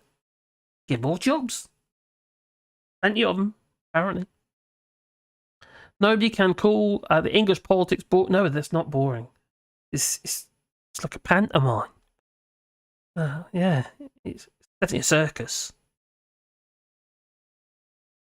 Only thing is, they're messing about with our lives, aren't they? English politics is full of plot twists, US and U-turns and S's and O's. U, S and O turns. I think it's more like a U-bend. Certainly gone round the bend. Crime and scandals. I know there's plenty of big scandals and crime. Mild crime such as Partygate. Well, is it mild? I don't know if it is really. Not when people are suffering and people didn't get to bury their family members. To say there's even a pension to speak of anymore, but yeah, it's a miracle, to be honest. Bank of England's rapid. Yeah, if they didn't do what they did with the bond buying, what have you, they'd been buggered with the fund being gone. That wouldn't be good. That wouldn't be good at all. Pension funds faced and still face massive insolvency. Yes, well, didn't they say they were drawing the help today? You saw that. Prime Minister's corporation 25% from 19% in major policy. Yeah, that's going to be increased. Backstabbing and lies. Plenty of it. English politics is full of corrupt fix. How you mean? Yes, that certainly is them. And Charlotte says, my mum lives in Ireland and has a UK pension and it's worthless now against $1. God, yeah. It's shit here. You know, 112. When people were moving over here, like for instance before Brexit and what have you, a lot of people get, okay, we had the 2010 when they got hit quite bad, that was almost in parity, but then it got up to 144, it averaged out, but €1.38, I think, or 38 or 37 on average over the year, but peaking around 144. And then obviously we got the vote regarding the Brexit. I just want my Brexit, with whole lot of numbers put across in the wrong box that they did. And as such, it plummeted, didn't it? Down to 116, 117. And now it's at 112 to the dollar, 112 to the dollar. But I don't know what it's to the euro at the moment. Actually, that's a good point, actually. What is it to the euro? There we go. A, B, C, D, E. Oh, okay. 115 to the euro at the minute, so that's gone down. When we bought this house, it was just after, the last time it went down, it was almost in parity, and it started creeping up, and it went to about 117, and that's when we paid, our exchange for funds for this house happened, and that'd been in 2009 or 2009. So I think it was 2009. Oh, anyway, that's the past. Yeah, that's a while ago now. When we bought our wreck of a house, literally, yeah, you could see the sky through the hole in the roof. There's a big hole and all. And there was a cow in my kitchen. I don't know why there's a cow in my kitchen, but there was a cow in my kitchen. Yeah. It's quite livable now. A lot of work, a lot of hard work. Truss doesn't make U-turns. She's just going round and round. Spin me right round, baby, right round. Oh, what did Lee Anson say? Oh, this is not a U-turn. It's just a change of direction. I'm sure he's... Oh, these people. They're running the country, you know, into the ground. English politics full of twists, it certainly is. There's always been people in Ireland dependent on UK sterling pensions, yes. Particularly retirees who returned home after lifetime's work in the UK, yeah. And they're suffering from it. They really are. And like I say, there's people here as well, in France and Spain and places like that. And it's, yeah, it's not very little value, really, considering what they did have. And if they were, you know, it was like my mother-in-law when she moved to Spain originally. Good exchange rate, you know, when they need a relatively small pension, but they could live a lot better life there, and you know. And she, thankfully, she didn't vote. For others would be trouble. They would. She voted, you know, to stay in the EU. But anyway, she ended up going back to the UK because she couldn't survive, and now they've got a little tiny place in the UK, and it costs too much to live there. She shot herself in the foot there, and father-in-law was saying he'd rather live here in France because they were in Spain and they moved not far from us here, and yeah, to be with Caroline, what have you, and yeah, but then they moved back to the UK. Mad. Oh my God, we've got delete. Cheers, Mad Monk. Didn't say that. Oh my God, as soon as you're live for a little while, you get all the bots come out, don't you? If you want to support, there is a super chat down below if you want to. You don't have to, obviously. Times are tough for people, I do understand. Tough for me all at the minute. We make hardly anybody at all, I tell you. It's just, oh my God, how the hell we make ends meet. Now we've got the flipping car, just went through the CT. Oh dear. It just says, oh dear. I knew about the ABS light was on, the little light on the dashboard that was on. I knew I had to do that. It happened like the 2 days before the CT was due. But now I've got 3 other things I've got to do. And not cheap. But anyway, that's life, isn't it? So how can Liz Truss be removed? But well, they can change the rules regarding that. But I think if she hasn't got support of the party, she's just going to have to resign. You know, because even though Theresa May, she got support, didn't she? No confidence vote. She had support. They kept her in, didn't they? But then she had so much pressure. She left. She says, "Oh God, I'm going to back her off now." Yeah, but she's glad she did after all this stuff. Crikey, you know, Brexit was unfolding. It was a losing battle. Yeah, there's no winning Brexit. It's screwing the UK over big time. Anyway, God, I bet next year when these sanctions come into place, they will be. If the UK carries on this path regarding the Brexit bill, yeah, the unilaterally stopping parts of the Northern Ireland Protocol, that'll be it. There will be sanctions, and that ain't going to bail. How can a country of 67 million people, how can it financially win over a block of countries of 447 million? Just can't, can it?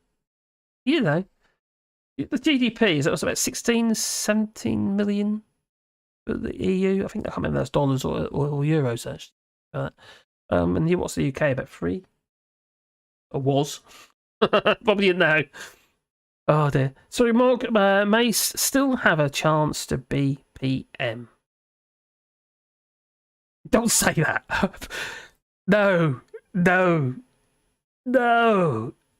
Oh my God. No, I think he's discredited himself recently, hasn't he?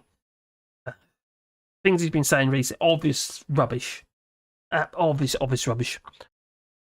Mad Monk says, I used to buy lots of IoT stuff off the AliExpress before Brexit, and leaving the EU market as well was very cheap now, but it's really expensive and not worth to buy from there. Now, that's something that we've found here as well. I did used to buy some stuff directly from the UK because, you know, it was cheap.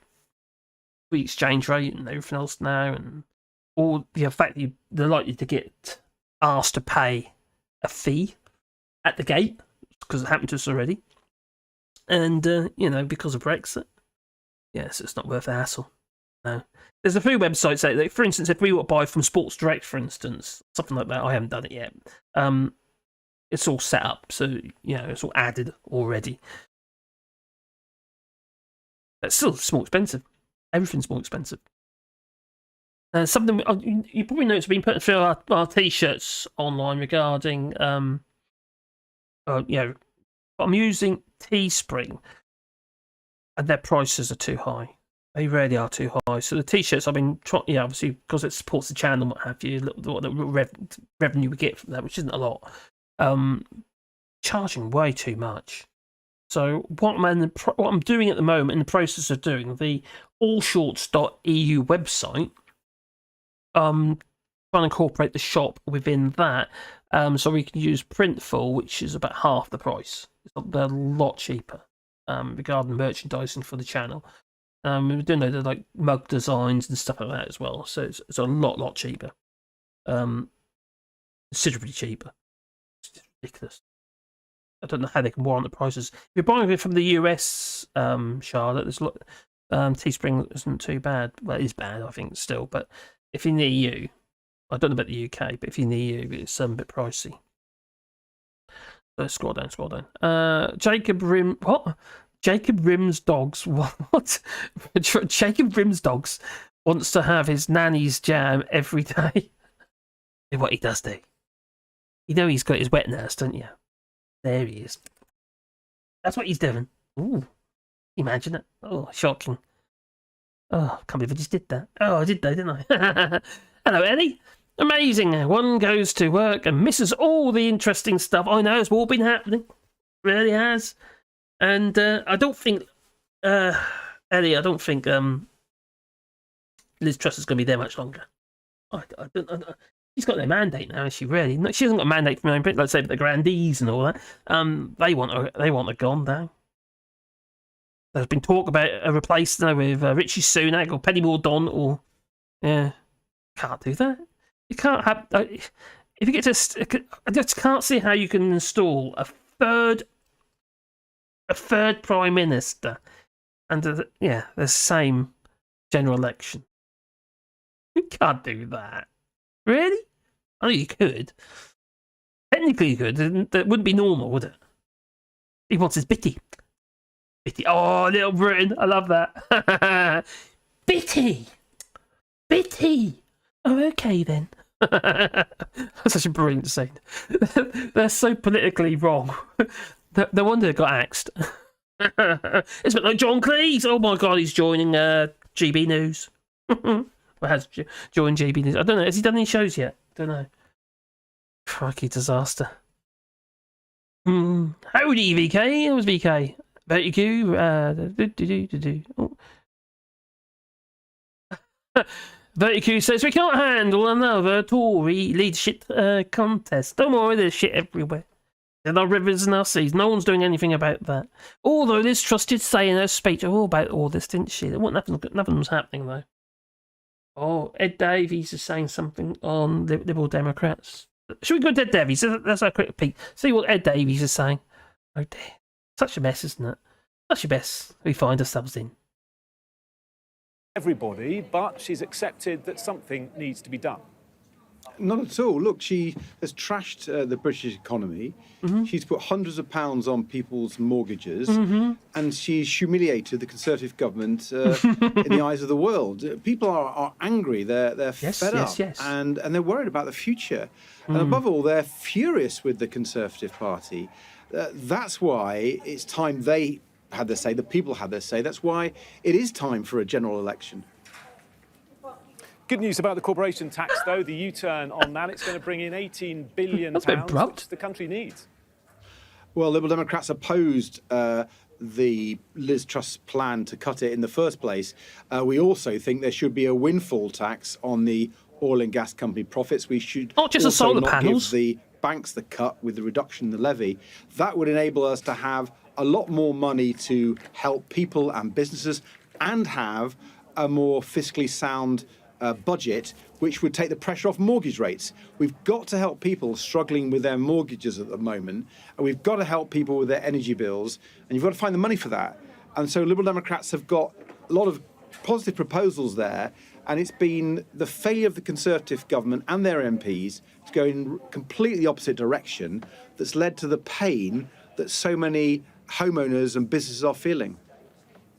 This country does have low investment, We already low know growth, all this. low wages. It needs bold moves. These doesn't people. Do you think that there can be a reset now, and perhaps Jeremy Hunt is the person to do that? Well, I have some doubts about Jeremy Hunt, partly because of his record as Secretary of State for Health. Many of his policies and approaches there have led to the problems we've seen in the health service and now care services now. So it's so important that we get a health service right, and he's got a pretty poor record. And then also on the economy, he fought the Tory leadership twice in 2019 and 2022, and his flagship policies were cuts in corporation tax, even deeper than Liz Truss and Kwasi Kwarteng. So I'm not even convinced he's got the right approach on the economy. And that's why Liberal Democrats are clear. Frankly, it doesn't matter whether it's Boris Johnson, Liz Truss, Kwasi Kwarteng or Jeremy Hunt. It's the whole lot of them. I think people have lost trust with the Conservative Party, and understandably so. We fought 3 by-elections in the last year or so in Tory heartlands, and Liberal Democrats beat the Conservatives in Tory heartlands, in True Blue, Buckinghamshire, and the Cheshire-Manshire by-election just over a year ago, then in North Shropshire, a seat the Tories had held for 200 years, and then East Devon last summer.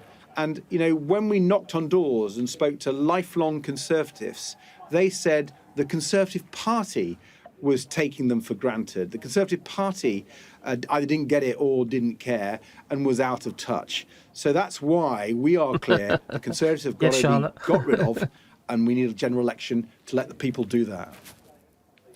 Yeah, I mean, you talk about a general election, and we've heard all the reasons from Sam as to how a general election could potentially come about. But you're not in a brilliant position, are you, in the Lib Dems? Because people in this country don't feel that you've necessarily got fire in your belly, that you could come up with a fiscal plan that's better than anyone else's to get out of the mess that we're in. How could it be worse? I totally disagree with you. Not only did we win 3 by-elections I mentioned, we also, in the last May elections, we had huge numbers of people coming to the Liberal Democrats. We had the best results across the whole of the United Kingdom. So people are coming to our cause politically. And when we look at solutions to our economic mess, it was the Liberal Democrats who first proposed a windfall tax, then copied by Labour, and the Tories unfortunately didn't do it properly, but they tried to do some sort of windfall tax. We led the debate on that. And then at the beginning of the summer, we led the debate saying that the energy price cap should be frozen, shouldn't go up. Labour then copied us again, and then the Tories did something, again, not very good, because they still allow people's bills to go up by another £500. So we've been leading the intellectual debate on the economy. We've got a whole set of economic policies which were really positive and would help grow our economy in a sustainable way. We would hope. We would hope. But is it the case? I think that's debatable. There's so much damage. Crikey. What was that so-called letter on there's no money left? When the Tories took over from Gordon Brown. Close enough. Unchained, I think. Very libertarian.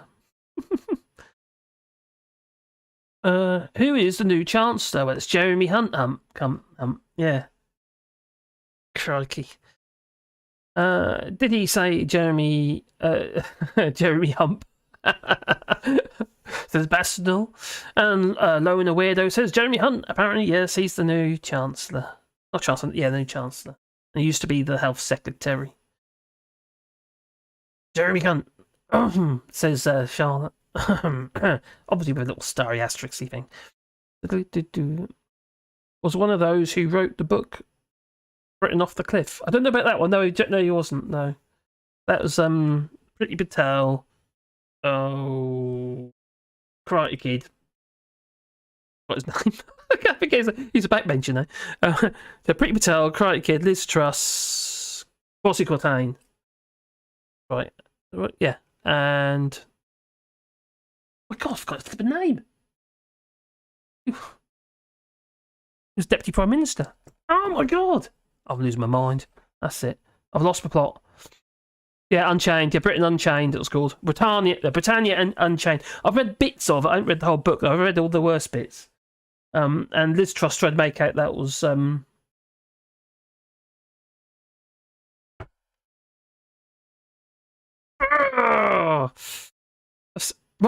Raab, that's it. Cheers. Yeah, he's the other one who wrote it. There's 4 or 5 of them wrote that book. And Dominic Raab was apparently the one who wrote the bit about British people are feckless. It's a horrible book. The bits I've read of it are just horrible. It's literally, that's what she's doing at the moment, really. It's what Liz Truss has been, or attempted to do between them. They tried to actually, oh yeah, Katrina Bryce says, Kwasi Kwarteng, Priti Patel, Dominic Raab, Chris Skidmore, and Liz Truss. Yeah, who's Chris Skidmore anyway? I don't even know who he is, to be honest, apart from being one of the authors of this book. Oh yeah, and don't forget, what's his name? Phelps. He's gone now as well, isn't he? He was like the right-hand man for Kwasi Kwarteng. So both of them are gone. So, we're missing something here. Let's just get back into that one. Somebody's saying something. Yeah. This Tory detest the government Tories. is doing so much damage once and for all, the better. Of course, the only way for Scotland to permanently get rid of Tory governments we don't vote for is through independence. Have you spoken to the Prime Minister at all in the last week or so? No. I mean, Liz Truss hasn't phoned me as First Minister of Scotland. She hasn't phoned Mark Drakeford as First Minister of Wales. So even on these basic courtesies of government, we are political opponents, but we should be working together where we can constructively. That's what I have done with Liz Truss's 3 predecessors in my time as First Minister. So even on these basic things, she has shown herself unfit to hold the office of Prime Minister. Now, that would be one thing if that was just, a sort of political issue and all we were dealing with right now was political psychodrama. That's not a good thing, but it is made so much more serious right now that the price of Liz Truss's incompetence and ideological determination to drive through damaging policies, the price of that has been paid by people the length and breadth of the UK. People who were already struggling with a cost of living crisis are now facing soaring mortgage rates and the cost of borrowing going up. It is unconscionable what in just a month or so in office Liz Truss has done to the UK economy and to the living standards of people in every part of the UK. It's time for her to go. It's time for this entire UK government to go and for people across the UK to get the opportunity to have their say in a general election. And do you detest the Tories? You can only say what everybody else is thinking. Oh dear. Yeah, take care, Casper. And who was saying it? Load of weirdo was saying pure growth without any state services. Yes, what good is an economy when everybody's sick? That's one of the reasons why the health services, the NHS, is such a great thing. Where's Rusty? Hello. Come. Oh, the head. Oh, you're begging. Oh, this way. Come on in. There you are, boy. Yeah. So you can't run an effective economy when everybody's ill, can you? It's like, who said this? That was it's the President of the United States, wasn't it? He said, you've got to take care of COVID before you can even think about having an economy. You can't obviously run an economy with sick people. It doesn't work. No, because they all get ill, and then they go home, and nothing gets done. Verticu says, Nicola is so poetic. She isn't even using any swear words. I bet she does behind the scenes. I can just imagine it. Quite forthright sometimes, isn't she? I detest the Conservatives and everything they stand for. Don't we all? Hello there, Alistair. Okay. Hi, Marcus. Ooh, hello there. Truss hates Sturgeon because she has made the cover page of the Vogue. Yes, twice. Apparently, in the conversation that they had, this Truss asked, "How did you get into the Vogue then?" Yeah, and she just said they come to see me. They asked me. Said Sturgeon. Yeah, you must. And she wasn't very happy about that. Force Cheers for that. you. Oh, nice one. Oh, I got a super chat. Cheers, Mad Bunk. Cheers, buddy. Yeah, put it towards a tree. That's a good point, actually. Talking about trees, you probably already know if you watch my videos, because I keep mentioning it, because we're at that stage where we need to push ahead. I've been making some signs and stuff, make more signs. These are the little ones for the smaller donations and stuff. We're doing a GoFundMe, so we're doing like a rewilding. So we're planting the trees. We've got 1,000 trees going in on 2 hectares of land. And on the smaller donations, so everyone's getting at least their name on a tree. And also on the big, when people actually like enough to buy a tree, so we then put an actual sign with that tree. So I've been I've been printing out all my things ready to make the signs. I'll be done with a router, the woodwork, you see, or my pyrography, which pyrography. Yeah. Anyway, for the smaller, But to be fair, I've actually some of it done twice. That doesn't matter. So yeah, we're planting 1,000 trees on 2 hectares of land, and the idea is that we'll be able to, create habitats for animals. In fact, we're making little bird boxes and cat boxes as well. So if there'll be a link in the description down below if you did want to buy a tree, what have you, which have your name with, or maybe it could be a memory of somebody or an animal leaf. Getting a fur of that. So anyway, let's go back to where we were. Just like Mad Monk. Towards a tree. That's what she cares about, not the country. Oh, who's that? Oh, no. Togs, yeah. Truss hates Sturgeon because she has made it in the Vogue.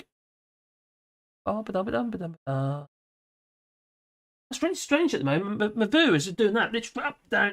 Watch them over here. Like 65 at the moment. Jumping about like crazy at the moment. Then at 65, then it jumps down to like 30 odd and back up again.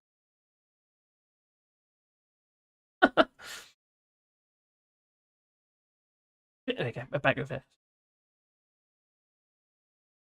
there. We need a general election quickly to save us all in the UK, do.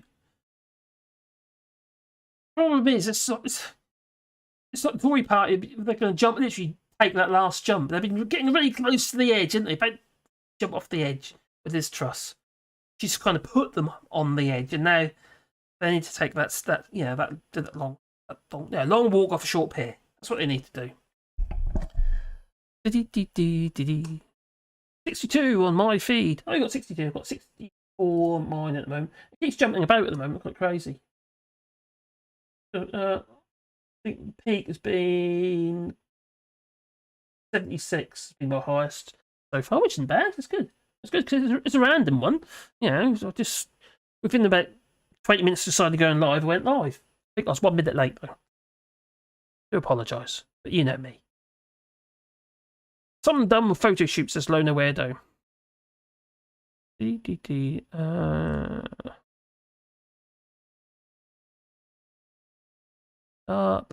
looking. Oh, I'm gonna have a look at it as well. What's been going on in here? More updates. What's been going on? So the former leader, Ed Miliband, has reposted an old tweet by David Cameron, who warned Britain faced a choice between stability and a strong government, with him or chaos with Ed Miliband. Is it after Ed Miliband awkwardly ate a hot dog or something, or he was eating a roll or something? It looked a bit messy. So yeah, it destroyed his career. I have to admit, when he stepped in for Keir Starmer, he was brilliant. Boris Johnson was like this. I don't know. Yeah, no answers whatsoever. Yeah, it's like he had fire under his bonnet. Yeah, something like that. There's a bit of a spark he did. He was very good, Ed Miliband. Yeah, so Britain faces. I'll show you. Ed Miliband just tweeted, Britain faces a simple choice. Oh, just a second. Oh. Dismissed as Chancellor upon his arrival back from Washington. He's done a runner. Oh. His successor, the former Foreign Secretary and leadership contender, Jeremy Hunt. Miss Truss's backbenchers will now have to decide whether she survives, with Rishi Sunak or Penny Mordaunt reportedly lined up to replace her. Penny Mordaunt is not credible. And we'll be watching the markets with the Bank of England's emergency support package to protect pension funds due to end this hour. That is still going to be out. We'll be live here in Downing Street throughout the day now that the Prime Minister has set out her stall to stay at number 10. Oh dear. Oh dear, oh dear, oh dear. So Ed Miliband just tweeted that. Okay. So Britain faces a simple and inescapable choice. Stability in a strong government with me or chaos with Ed Miliband. Here's a full text on Liz Truss's opening statement at a press conference. She looks so broken. She really did. We don't need to read it because we've already done that already. So Liz Truss' press conference has failed. Yes, with one of her key audiences, the Conservative Parliamentary Party. According to reporters taking soundings from MPs, my colleagues, Pippa Creera is picking this up. And other journalists are too. Harry Cole says, this is from the MP. Oh, that was Harry Cole. The support of Truss, an embarrassingly robotic performance. It wasn't. No, she was broken. I think she's been in absolute tears. You know, it's like she knows it's over. You know what I mean? She's just completely utterly broken. She really did. So he says an embarrassingly robotic performance. Yeah, maybe it was that robot they had in that select committee meeting, the one that had to be reset halfway through. Oh, dear me. All markets will be reassured, all convinced by her single automaton. That's why I always call her an automaton. Answer to legitimate journalistic question. There was no answers. She didn't actually answer one question. She just pro forma. You know. Oh, Robert Peston says that he was one of the ones who asked the question, and it wasn't answered. Tory MPs telling me they are not at all reassured by the PM's press conference, which lasted less than 9 minutes, including questions, and this was a historic economic U-turn, and she left so many vital questions just dangling. Pressure on her will grow, or pressure to resign, I would say. It's about time, isn't it? She needs to go. This just cannot go on. And he goes on to say, quite a few Tory MPs are asking seemingly seriously, can she last the weekend? Blimey. Truss has a massive tax U-turn and the sacking of Kwarteng may have stabilised markets to an extent, but she has not stabilised her, or like Katrina was saying a minute ago, that they're not stable, especially the gilts. Oh, come back, I might do that. Own position as Prime Minister is on contraire. All contraire. From Bloomberg's Keith Donaldson. Now, Bloomberg, there's what they call the rush. They call it the Bloomberg rush or something. And basically they were saying that the UK is uninvestable. But that is one of the more extraordinary press conferences I've been to in 20 years of political reporting. No details, barely any questions, and very long pauses. Should I do it? I don't know. I might have to. Sorry. That is a disgrace.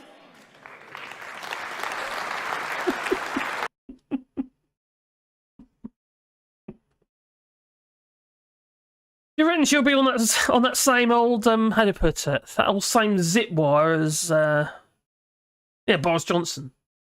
Possibly. Maybe not, I don't know. Oh dear. Anyway, she hoped to calm the Tory MPs. This afternoon's performance hasn't helped. No, it's probably made things worse. It never does help. When she opens her mouth, it never helps. She doesn't reassure anybody. Even at that Tory party conference, who in their right mind thinks it's a good idea to do their speeches in front of a blue screen? Yeah, I got in the press. They said I was clever. Oh, how little do they know. Oh, no. I'd say that was only the Metro mind.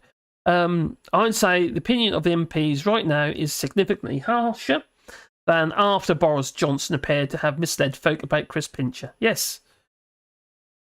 Well, it's about money now, isn't it? It's affecting their own cash flow now. It's shit. Oh my God. The Tories are supposed to be fiscally responsible. What have they done? Put the right old spanner into that one, didn't they? Yeah, spanner in the works. Overwhelming mood that Liz Truss will be gone soon. She would be... Crikey, that's going to have to be a record, isn't it? Who is the shortest... Not the shortest as in height. Who's had the shortest term in office? It could be Liz Truss, isn't it? It's got to be, isn't it? If she is gone this weekend... God, Bennett. Who are they going to replace her with? The only one who... regarding that, who the Tories would actually put into power, take Liz Truss's place, would it be Rishi Sunak? Penny Mordaunt's she's not credible. She might have the talk, waffle, you know. She might have jumped off, you know, springboard into a swimming pool, do a dive, you know, but she's not credible. She talks nonsense. She's another hardline Brexiter, but they're going to say Rishi Sunak. Blimey. Oh, there's a new update. With her former Chancellor and great friend, Kwasi Kwarteng, and his phone call too, gone, how long will Liz Truss survive in her position? Will she last? Oh my God, another one. Oh my God, just jumped again. Come back. Oh, in her position. Will she last longer than 60p Tesco lettuce? That's the big question. She certainly is a wet one. Oh dear. The Daily Star has set up a live lettuce cam. Oh no! Should we just have let's open up? They'll have a let that light.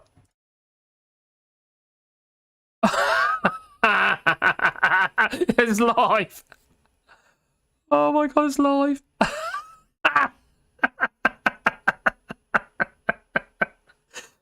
We're waiting. So what is it? Is this when the lettuce rots away? Is when Liz Truss will be gone? That's brilliant. A lettuce cam. Not any old lettuce cam. It's a Liz Truss lettuce cam. Can she outlast this lettuce? They even put what giggly eyes on it.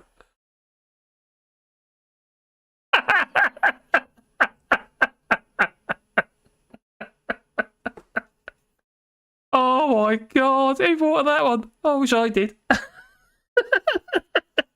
Anyway, the Daily Star set up a live lettuce cam view for 2feed with a portrait of the PM next to the lettuce wearing googly eyes. Oh, why do you think that... Oh God, the lettuce or Liz Truss? Oh, Craig, what are you saying to that? That is hilarious. That is absolutely hilarious. Oh. My money's on the lettuce, says Lona Weirdo. Yeah, I think you're probably right.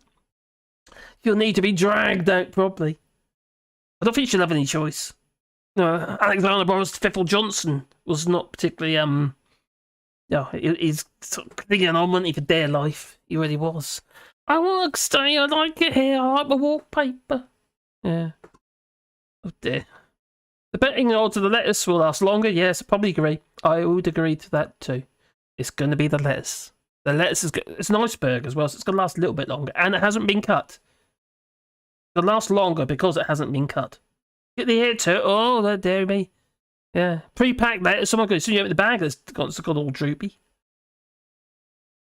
Do I think she will go herself or be? I think she's.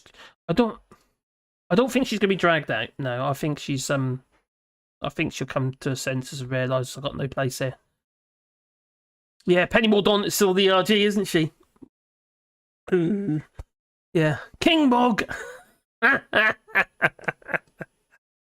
Can you imagine that? Oh my God. Oh no. Jacob Rees-Mogg as Prime Minister. Again, be Liz Truss. It could be anyone. There's no holds barred. It could be any of them, couldn't it? George Canning, 119 days as the PM. George Canning, 119 days as the PM in 1827. Cheers for that, Geordie. Well, quite frankly, I don't think she's going to last that long. She's going to be she's going to be a record breaker. She'll be in the Guinness Book of Records, along with Graham Hughes. I've been to every single country in the world without flying. Oh my God, how many times did he tell me that when I was on Ginger Island with him? He's back there again, isn't he? I think he's gone back there at the moment, isn't he? Yeah.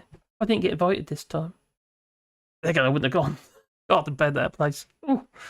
Anyway, yeah, we need more blue screeny videos. Yeah, I've got a few more planned. I think I'll come up with some ideas. I need some ideas. Everyone's got any ideas with the blue screens? Everyone's got any good clips? Mad Monk, got my what?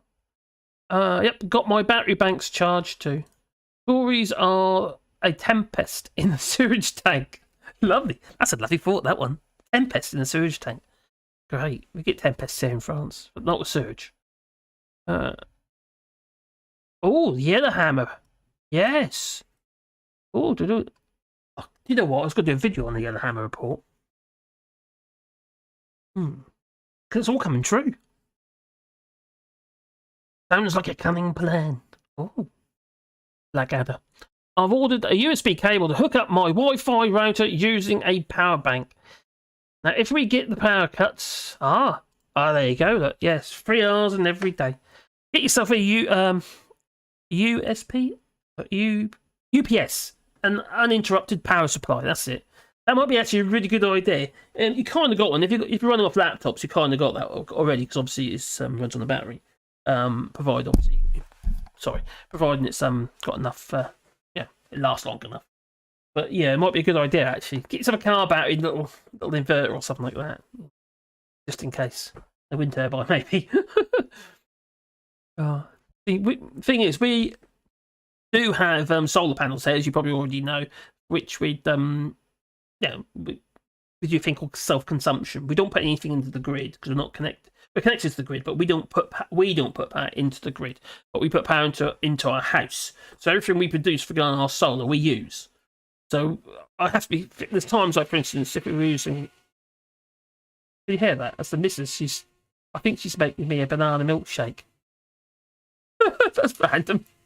I bet that's what it is. I can hear the blender going. My blender. I hope so. That'd be nice.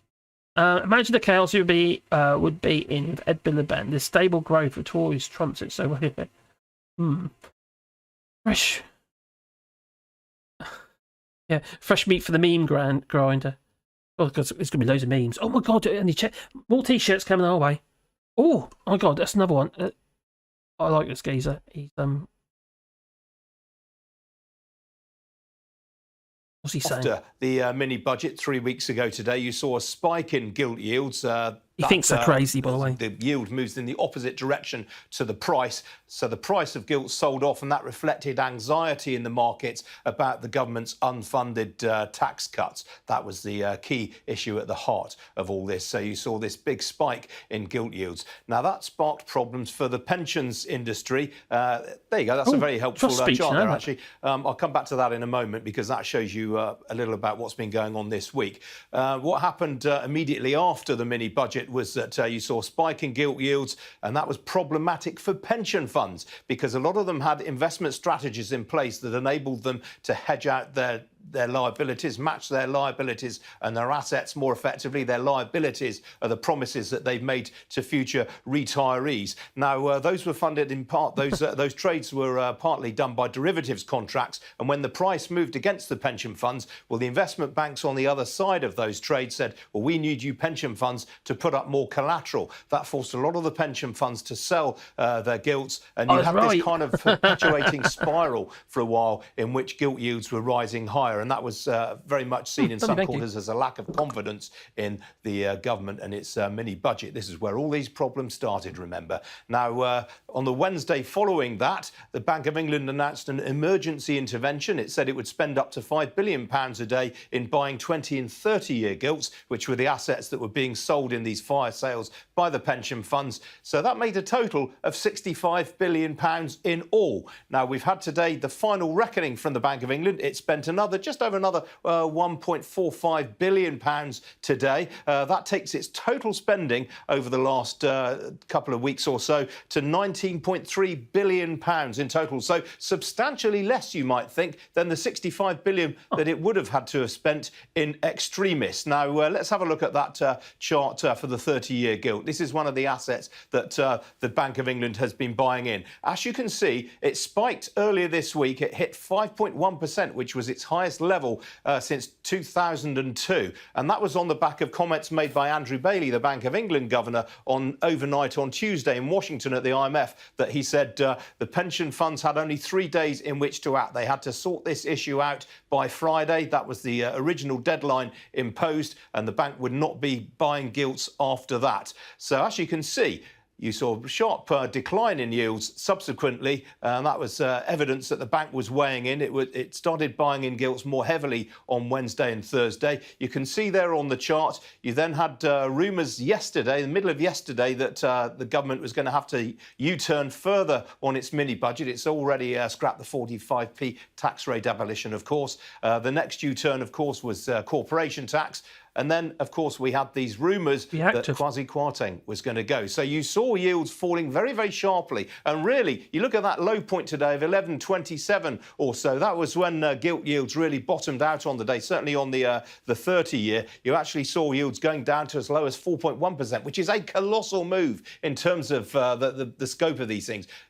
From 5.1 on Wednesday to just 4.1 today. That is an enormous move in the yield of this particular asset. Then, of course, we found confirmation that Mr Kwarteng had resigned or sacked, depending on how you want to interpret it. You then saw Liz Truss speak. And as you can see, gilt yields have been rising all day. And in fact, whether it's the 10, 20 or 30-year maturity, gilt yields have risen all day long, which is not particularly encouraging. It's not what the government would have wanted to see.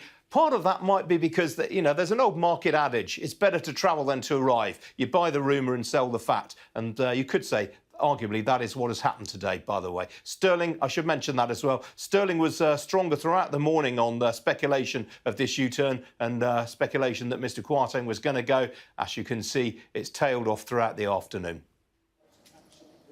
OK, Ian, many thanks for keeping an eye on things in the city. Much appreciated. Well, joining me now is Ian Blackford, MP, the SNP's Westminster leader. We're going to get his reaction, as we have from all the major leaders here in Westminster this afternoon. Thank you very much for your time. So, the Prime Minister speaking in the last couple of hours, she said this is difficult, but we will get through this storm. Are you a liar, Prime Minister? She's accepted there's a huge problem, and today she fixed it. Good grief, no, she hasn't fixed it. We just heard from Ian King as to the harsh reality of what's happening in the financial markets. And the financial markets do not have confidence in the financial plans of this government. And it's the unfunded tax cuts that have caused the problem over the course of the last 3 weeks. But, I mean, we haven't had a change of tack from the Prime Minister. There hasn't been any contrition. There hasn't been an apology. And let's not forget that people are paying a price for this. We've seen a significant move in mortgage rates over the course of the last few weeks, which is undoing a lot of the gains that people would have had from the energy price cap. And I really fear for people that are going to have to renegotiate their mortgages that are coming off fixed deals over the course of the coming months. And the real risk that in some cases people simply wouldn't be able to afford to refinance their houses. This is a serious moment. And this is at the door of the Prime Minister. This is what she and the Chancellor together laid out through the Tory leadership election. And quite frankly, there wasn't a realism that you could not come with these funded tax cuts. And if I may say so, we keep hearing the Prime Minister talking about growth, but there's no detail in terms of how the Tory government expects to deliver sustainable economic growth. It's a wish list rather than anything else. And if I may say so, the SNP Westminster Group published a plan for green energy last week, increasing Scotland's green energy output fivefold from 12 gigawatts up to 80, 385,000 jobs in renewable energy, more than we currently have, much more than we have in oil and gas, and a platform for allowing us to build an industrial strategy. That's a detailed, costed plan to deliver economic growth, sustainable economic growth, to give people hope that we transition to net zero in a positive way. We're hearing none of that from this government. They've been asleep at the wheel. And you aren't wrong. Most definitely. Someone's saying something here about who's 100% solar? You 30Q, you 100% solar? That's pretty cool. We're about 70% on renewables, where sort of solar mainly. I've got another wind turbine I need to sort out.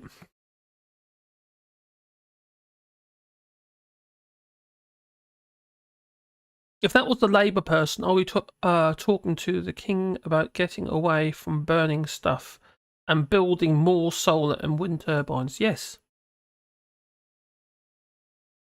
That's what we need, isn't it? Most definitely. We've got our solar and we've got one wind turbine at the moment. It's a small one. I've got another one now, so hopefully we can increase that. But it's the way forward. But like somebody pointed out on the hair, if you have power cuts, it's not just your it's not just the lack of power. Not your lights don't just go out. Everything else does as well. Everything has control systems now. Whether it be your central heating, for instance, control systems. Things to ignite the burners and stuff like that. All requires power. The old-fashioned systems that we used to have years ago, mechanicals and time clocks and stuff like that, mechanical clocks. Well, we don't have that anymore, do we? It's all electronics. Everything's based on electronics. Paul Taylor, I hope you're well, buddy. I can just take... I just can't take another Tory leadership contest. You might have to. But I can't see how they can do it. I really can't. I can't see how they can just... Got their mandate. I keep saying this. They've got their mandate. You can't have a third flippin' Tory leader, can you? Third Prime Minister on the same general election? Who's bad enough?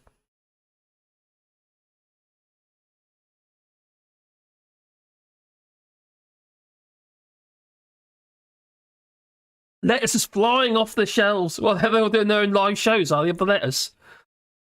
I just sort of double check the lettuce is still okay. This time, I'm just going to check to see if the lettuce is okay.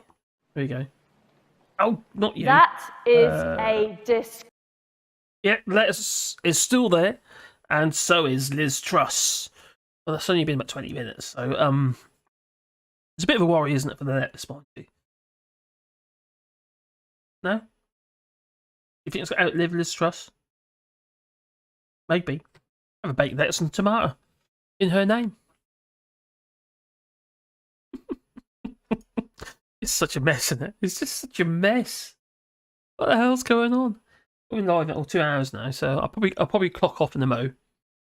Oh dear.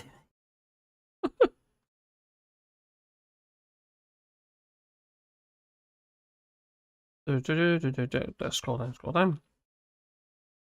Oh, apparently Jeremy Hunt has now arrived at Downing Street to meet with Liz Truss.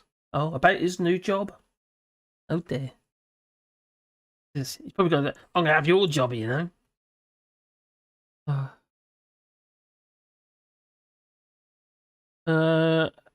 Leicester Council by-election resulted in a huge swing towards Conservatives as they took the seat from Labour, who were knocked into the third place in area grip by civil unrest last month. Why would you vote Conservatives? Conservatives took 49.6% of the vote in North Evington, with 32.7% vote swing in their favour. Crikey. And Labour just got 22.5% of the vote. Why would anyone vote for the Conservatives with everything that's going on? The party was relegated. Yes, so Jeremy Hunt has arrived at Downing Street to meet with Liz Truss. Oh, Philip Hamills, he said, who was it? He was the Chancellor, if you remember, under Theresa May. Liz Truss has thrown away years and years of painstaking work to build and maintain a party of fiscal discipline and competence in the government. And these arguments the Tories normally used against Labour on the economy would now look extremely limp, he said, in an interview with World at One. Oh, got it here. Do you ever listen? They haven't fully resolved the economic question, and I do not think they can resolve the political damage that has been caused. The Tory party has to be the party of competence in government. It may have various other attributes, but it has to be competent and a steady hand on the tiller. And I'm afraid we've thrown away years and years of painstaking work to build and maintain a reputation as a party of fiscal discipline and competence in government. And many of the arguments that we routinely deploy against the Labour Party around fiscal management will look extremely limp. There you go. That was Philip Hammond, and he was the Chancellor of the Exchequer under Theresa May. And he was a Remainer, so he must have some sense, after all. Because all these others, they clearly have not, because they put the cross in the roll box that they did. Oh dear. If I was a Labour person, I'd be talking to the King about... Oh, down, way up, too high. Mad Monk says, I've not put my heating on for a year as the installation in my house is amazing. And the house was built in 1923. And we actually found that our house in Salhouse was very well insulated, and cavity wall insulation and stuff like that as well. Stuff like, double glaze and insulation in the roof, what have you. And we found that really economical to heat. This place on the other hand, you just get cold. It's old stone house, you see. Yeah. Very thick walls. So as long as you can store the heat in the walls, you're okay. Yeah, he did. But he did want to be Prime Minister, didn't he? Under Boris Johnson as well, he was also in the leadership challenge as well, wasn't he? So he's got delusions there, I think, as well. Did Jeremy Hunt back Sunak for PM? Yes, he Tories' competence, fiscal discipline, limp, says Vertigo. You're not wrong. Yeah. Oh dear. Vertigo says, all shorts, we do not need heating nor cooling. That saves huge amounts of energy. Yep. Scandalous, naked bananas. Oh no, look, there's naked bananas. There's chisel water. A straight banana. No, these ones are all wonky. They were. Yeah. You want a banana milkshake? That was very nice, I have to admit. Yep. Put a whole banana in some ice cream. You do. Seems to work. Holy crap, the Bank of England expected to afford to borrow anything with those yields. Yeah. Yeah, well, good point. If you're talking about the gilts. Gilt yield. Well, it's horrendous, isn't it? It's just because everything that you borrow, it costs money. More money. I mean, expensive. Anyway, I'm going to call it, I think, in a mo. I'll give it another... I'll tell you what, I'll give it another 5 minutes or so. So you're 100% sold, says 30k. Well done, buddy. Yeah, we're not 100%. It depends on time of year, but on average, probably about 60-70%. It also depends on my workshop as well. If I'm doing obviously a lot more woodworking and stuff like that, especially for the winter months. I mean, we were more reliant on the grid. So, yeah, not quite 60, but probably get 60-50% then. And obviously in the winter, the solar panels that we have, they're less efficient in the winter. The sun's lower, so I can move an angle. That might be good.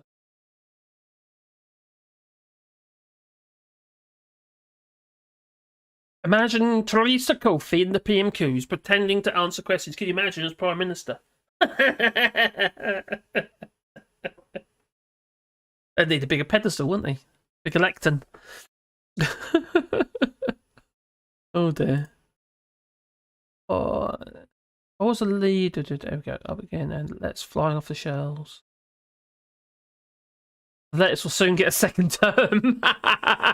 Very good, Johnny. I like that. That's cool. My money's on the lettuce. Katrina again. Phil's next video will be in about 30 minutes. Katrina. Yeah, you normally do it at 6 o'clock. I don't watch Phil's videos anymore. I find them too formulaic. I get bored. I find a lot of videos. There again, that's probably why he's doing so well. And I do so badly. Because I'm not reliable. No. I wonder what that'll be about. Oh, I wonder. Then again, he probably recorded them early today, actually. I don't know if he does his recording in the morning or the previous day. I don't know. He might have done a reactive one. I don't know. Or is he going live today? No, Max goes live today, doesn't he? Yeah. Well, Max has asked me if you want to do the brunch thing, the Sunday brunch thing. I might do. See. As long as it's not with Phil. I think we'll go on with him again. Not keen on Phil, sorry, but I know him behind the scenes now. Not what he said.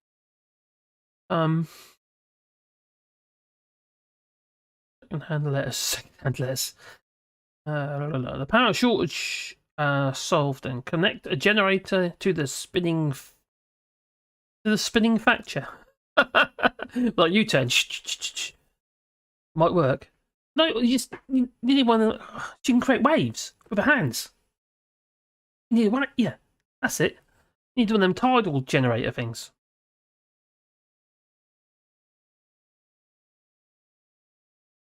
I'm sure a factory will be spinning in their grave. Oh my god, yeah. Liz Truss is not a factory, right? It's he thinks it gains some kind of precedence, doesn't it? She's not a factory.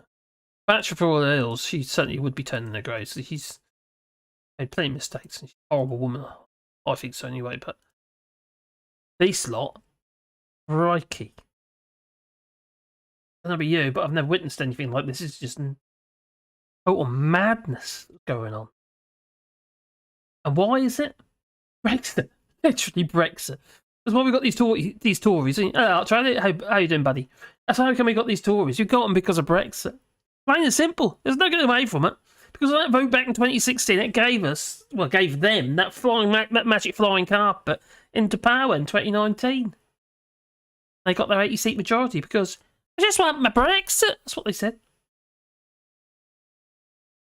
Swung all the red wall. Have you looked at getting a very old Nissan Leaf and using it for a battery backup? Japanese laws say the BEV must plug into the building and power it. Oh, I see. The battery electric vehicle must plug into the building, power it, etc. I didn't know about that. So that's interesting. I didn't know. No, I haven't thought about that. I ain't got the money to buy anything at the moment. I'll be absolutely honest with you. I'm pretty broke. My car's actually going to come up for a CT. I just got to pay for that moment. So I do all the work myself, but it's the parts. Fortunately, it's been a good car. There's a little Nissan X-Trail, and it's been a very good car to be fair. 30Q, yeah, I know 30Q. You're all right. And now I do have a camper, so I'm quite fortunate. I do have a camper, and I don't have the mortgage, so I'm quite, yeah. But I earn very little money. So I need to look at that. I need to find some other revenue streams. My business in the UK, not business in the UK, my business here, my woodwork business, because of the Brexit, it's got pretty much destroyed. Radio said he stopped watching Phil about many months ago. Okay, don't get me wrong. Phil Morehouse, he's clued up. He knows his stuff. He really does. I'm not gonna knock. But as a person, I just don't buy into him. Okay, very good. Very good. I think she will tell that mistakes are made, so people will need to get used to them, because her politics only consist of mistakes and wrongdoings. Plenty of wrongdoings as well, Archie. Oh, crikey, it's just I regard Kwasi Kwarteng. Got to be insider trading. It really has. You know, he's like that with Chris Benodi. He's an advisor for Chris Benodi, for God's sake. That can't be right. How can a Chancellor of the Exchequer be an advisor for somebody who, well, is a disaster capitalist? He bets against the pound. If that isn't insider trade, I don't know what is. If it isn't a conflict of interest, I don't know what is. How the hell can that be allowed? I suppose after Alexander Boris Johnson, I suppose anything goes. It seems. The Northern Ireland has the Strandford Low tidal turbine Ah, so how does that actually work? So obviously you've got some sort of float thing, I suppose. Imagine going up and down, what have you. And is it kind of, would it be like a turbine? It's like almost like a flicking a merry-go-round. So it has like a ratchet system, so it's constantly guessing, obviously. Now I've got a book here by Hugh Piggott. Where is it? Let's see it. It's not in here. No, got a book by a guy called Hugh Piggott. And basically, he used to make still does probably, his own wind turbines out of old wheel hubs, like Volvo wheel hubs, and make up his own generators using resin and coils of copper and permanent magnets, rare earth magnets, neodymium magnets, and these things are quite considerable. And I was thinking about making one that's a vertical, though. Vertical wind turbine, because I'm in the valley, we find with our wind turbine that is on a stick, it's tracking with the wind constantly. It's in and out of the wind. Now, the thing about a vertical wind turbine is that vertical access wind turbine, hence a VORT, it's almost like flicking a merry-go-round. Yeah, so it doesn't matter what way the wind's coming. It'll still flick the merry-go-round, the turbine round, and generate power. That's what I'd like to do. When I get time. I felt Phil's actually a very clever person. He is. Phil Morehouse, he's a very clever person. He's done so bright than I am, most definitely. I'm still learning anyway, but I do have a bit of problem with Phil after I had a bit of running with him, so kind of not my cup. Scrolling down. I'm scrolling down. What's going on over there? Oh, that's gone over there. Oh, there's more updates. What's happening there? Just crazy. Whenever you get anything like this, so Jeremy Hunt is now being confirmed as Chancellor. He's been sworn in. He has sworn in. Oh my God, 32. No, they're old ones. Okay. 3 minutes ago, Paul Johnson, director of the Institute of Fiscal Studies, think tank, another one, says reversing the decision not to raise a corporation tax will not itself fill the gap in the public finances created by the unfunded tax cuts in the mini budget. No. Unlikely to be enough itself to plug the fiscal gap of more than 20 billion of tax cuts still in place. Probably least growth-friendly option. If growth were the only consideration, income tax and or national insurance would have to be going back up instead.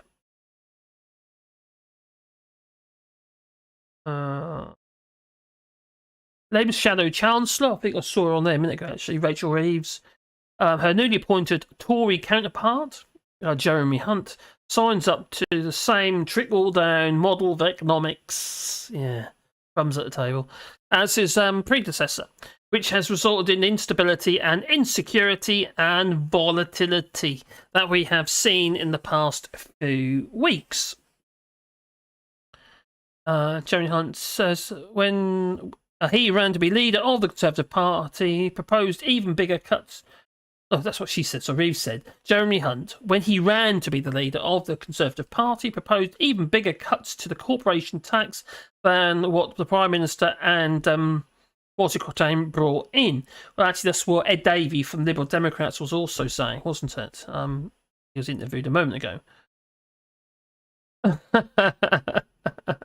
Colin 68 says, sworn in as get your ass in it. Yeah. Okay. Lost to France says, it's a reply to RC. What did RC say? Phil understands the single market but doesn't get Scottish independence. He thinks Scotland should stay with us. I'm going to repeat what I've said before. I don't want Scotland to leave the Union, but I understand that it has to. I wish it wasn't. I wish it didn't feel it needed to, but I understand why it does.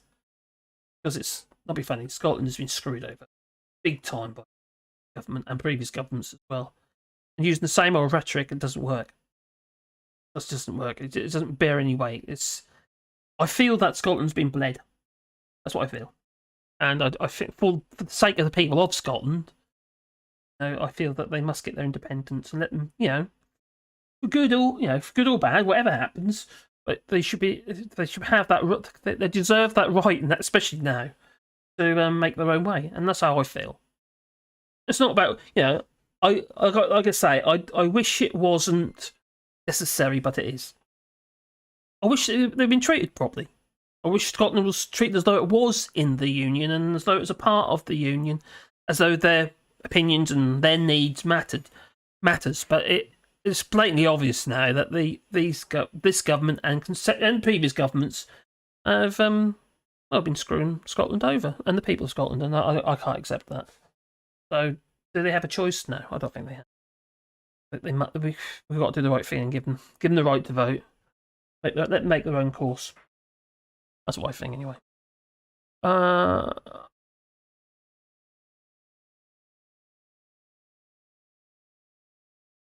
That tidal thing. I think Scotland's tidal is, as Mark's described it, it's a wave, not a turbine. Yeah, it's a strange way of doing it, and I can remember actually years ago on this was on Tomorrow's World. They had these floaty things, and they had some kind of mechanism. Not saying that it was like a ratchet mechanism. That obviously is in design stage. Is where the floats kind of went up and down. It was kind of like ratcheted the turbine round, like a gearbox arrangement with a generator attached or something like that. Long while ago. But I imagine they are done something more efficient now. It's like when they do the hydro. If you've got a fast flowing stream, you divert a certain amount of the water to one side of the stream to control the flow. You have weirs and stuff like that. And then you force the water into a smaller and smaller space until it hits the turbines and generates power. Because spinning. There's actually a mill not far from here, actually. Oh my God, the only problem for them is all the way through the summer, it had to run all the time. It had to be at least ticking over. They shut it down, but they couldn't shut it down completely because they didn't have the gates. The gates weren't working properly. So this turbine's running all the time.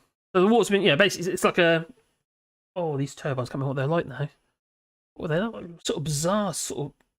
Anyway, the water's forced through these turbines, and their power was going all the time, all the way. They're a huge turbine. I think they got about 10, 20 kilowatt turbine. It's quite a bit of power, ready for one house. And it wasn't grid tied because they had no power there. There was no connection to the grid. Everything was constant power from this turbine. But the thing about turbines, including wind turbines, you don't use the power. You have to either store it, so it has to go into batteries, or you have to use it. Otherwise, the turbine will just blow up. Or it'll overheat, seize up, or blow up, or do something. You have to have a thing called a dump load. So, in the case, for instance, if I had a little turbine on my roof, which we have got one here, and any power that doesn't get put into the batteries, or excess power, we have to burn it off. Now, the problem with this house was, it was in the summer, the heating's on all the time in the summer. It is boiling in that flipping place. The man with doors open and stuff like that was absolutely bored because they had to use the power. They couldn't turn it off. So anyway, that was another story. It's only about 10 kilometres from here. Yeah. 50-year-old Norwegian windows are still far. Norwegian windows, are they still doing triple glazing over there? Far superior to what Britain has today. Not surprised. Problem with the UPVC stuff is just. I don't mind it on windows, so much, but when doors and your plastic doors, I hate them.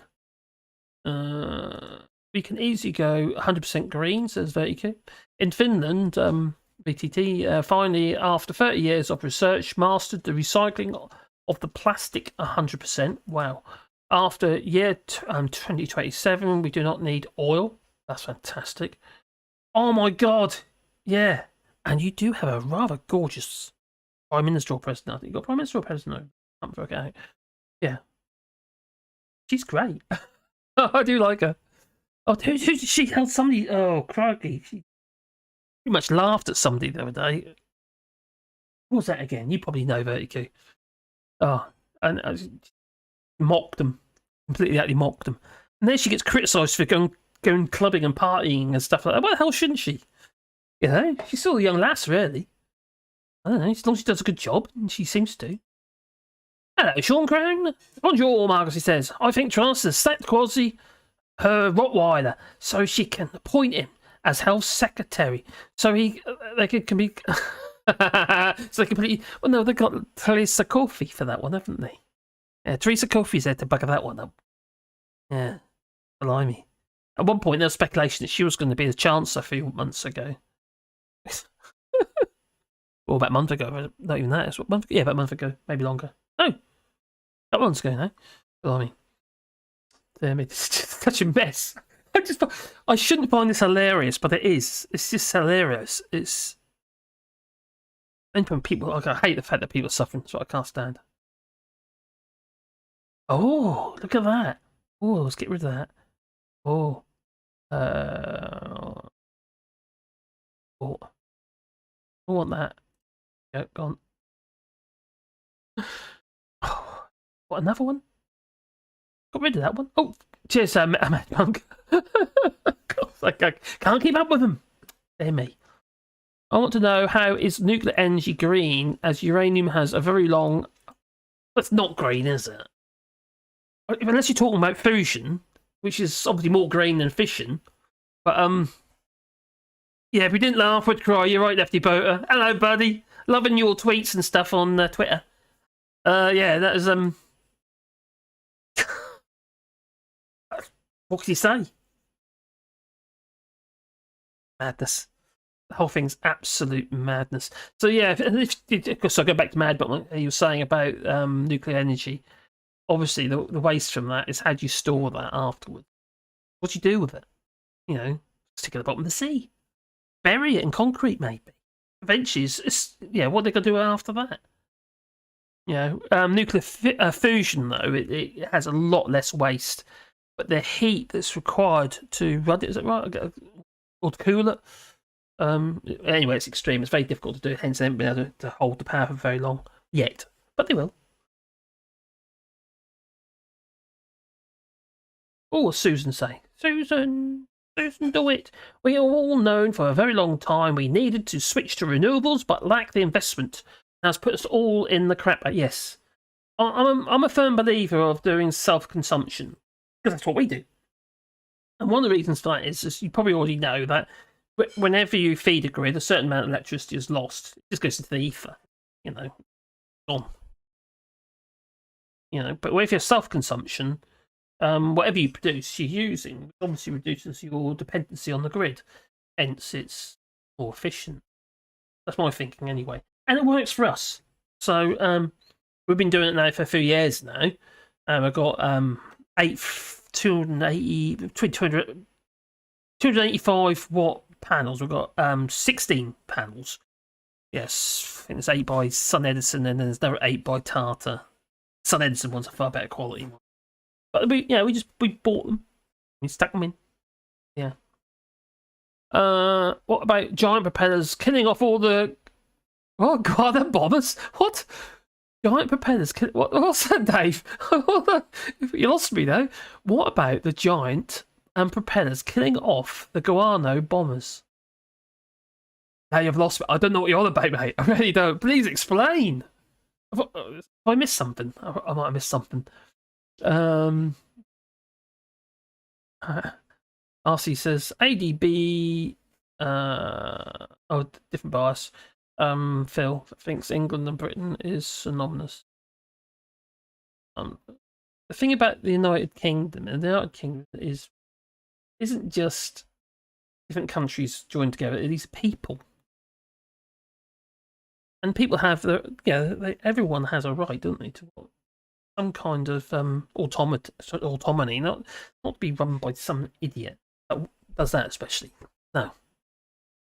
We have known for a long time we need to... You are right, Susan. We have known for a long time. And I like I say, I believe in self-consumption, but we need to... Well, the government's obviously as well need to be pushed, but we need more grants.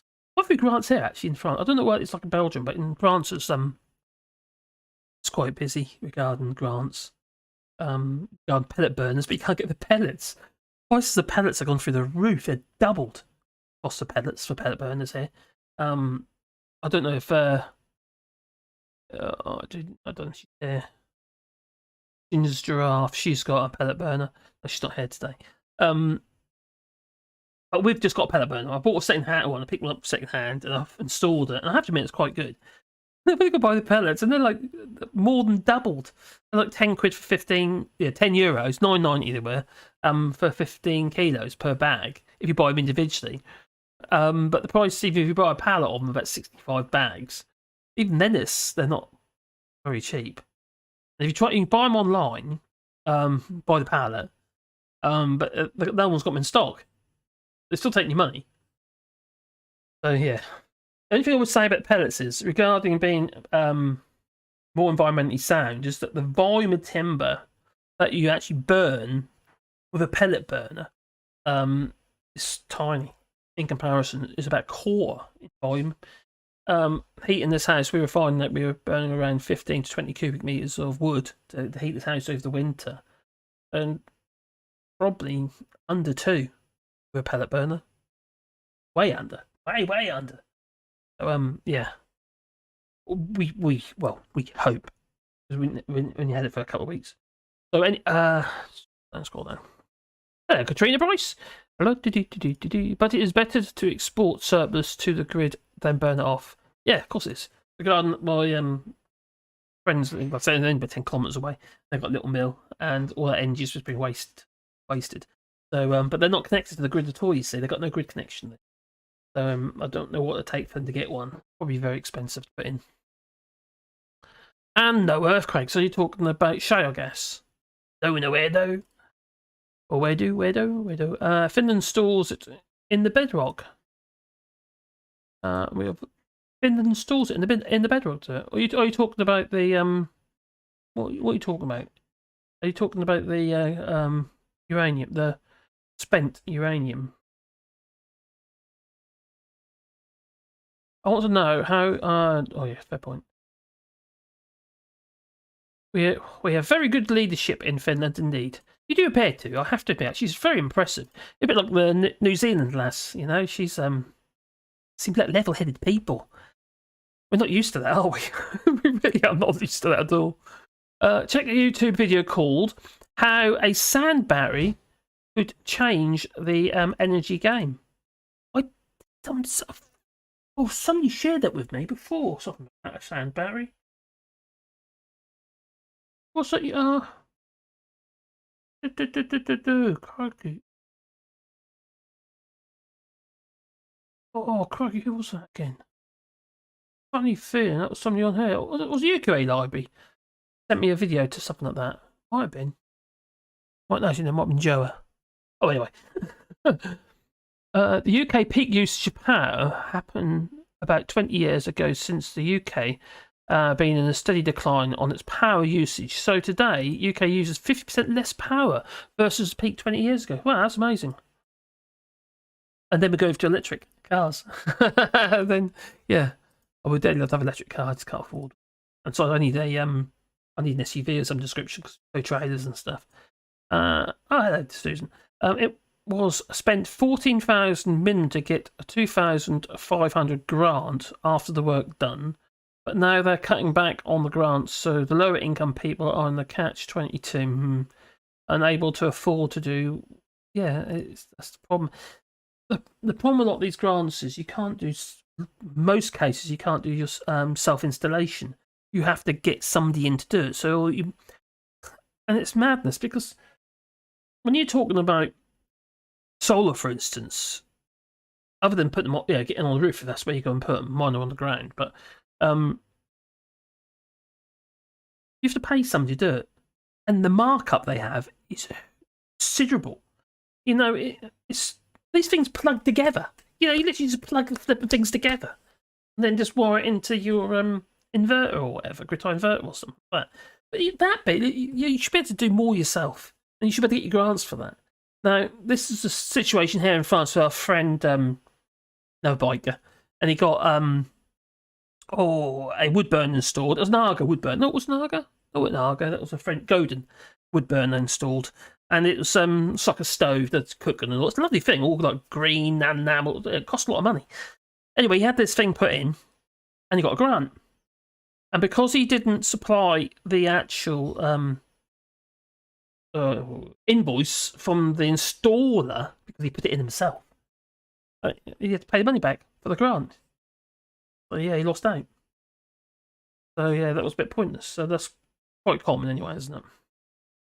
Yeah, it's just they should make it easier. Not just the Prime Minister, it is the President, Foreign Minister, and Defence Minister. Sorry, are we? Thank you. Check Robert Murray.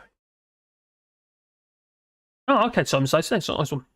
Simon says, check Robert Murray Smith on YouTube for a homemade sandberry, or just look for a sandberry Finland swimming pool. Cool. I'll tell you what I have done. I have made my own batteries, lead acid batteries before. Are quite interesting. It's basically each cell that you produce, every cell you make. So basically, for instance, if that was your vessel, your container for your cell, for your battery, 1.2 volts each, 2.2 volts each. I remember now. Anyway, no, it's 2.2. Yes, about 2.2 volts. And so you put your anodes in there, so your zinc, and your lead anodes in there, and but then you have basically your battery acid, your boric acid in there, and that create a current. And yeah, quite simple things to make, really. School project.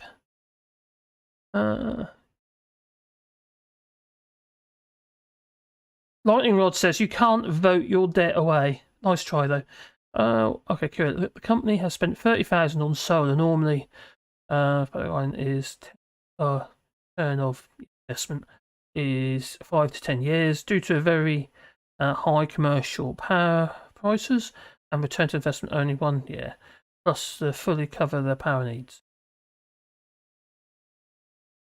Now we're finding a lot here, QA Library. A lot of companies here, a lot of farms especially, are having, like the hangars where they store their hay and stuff like that.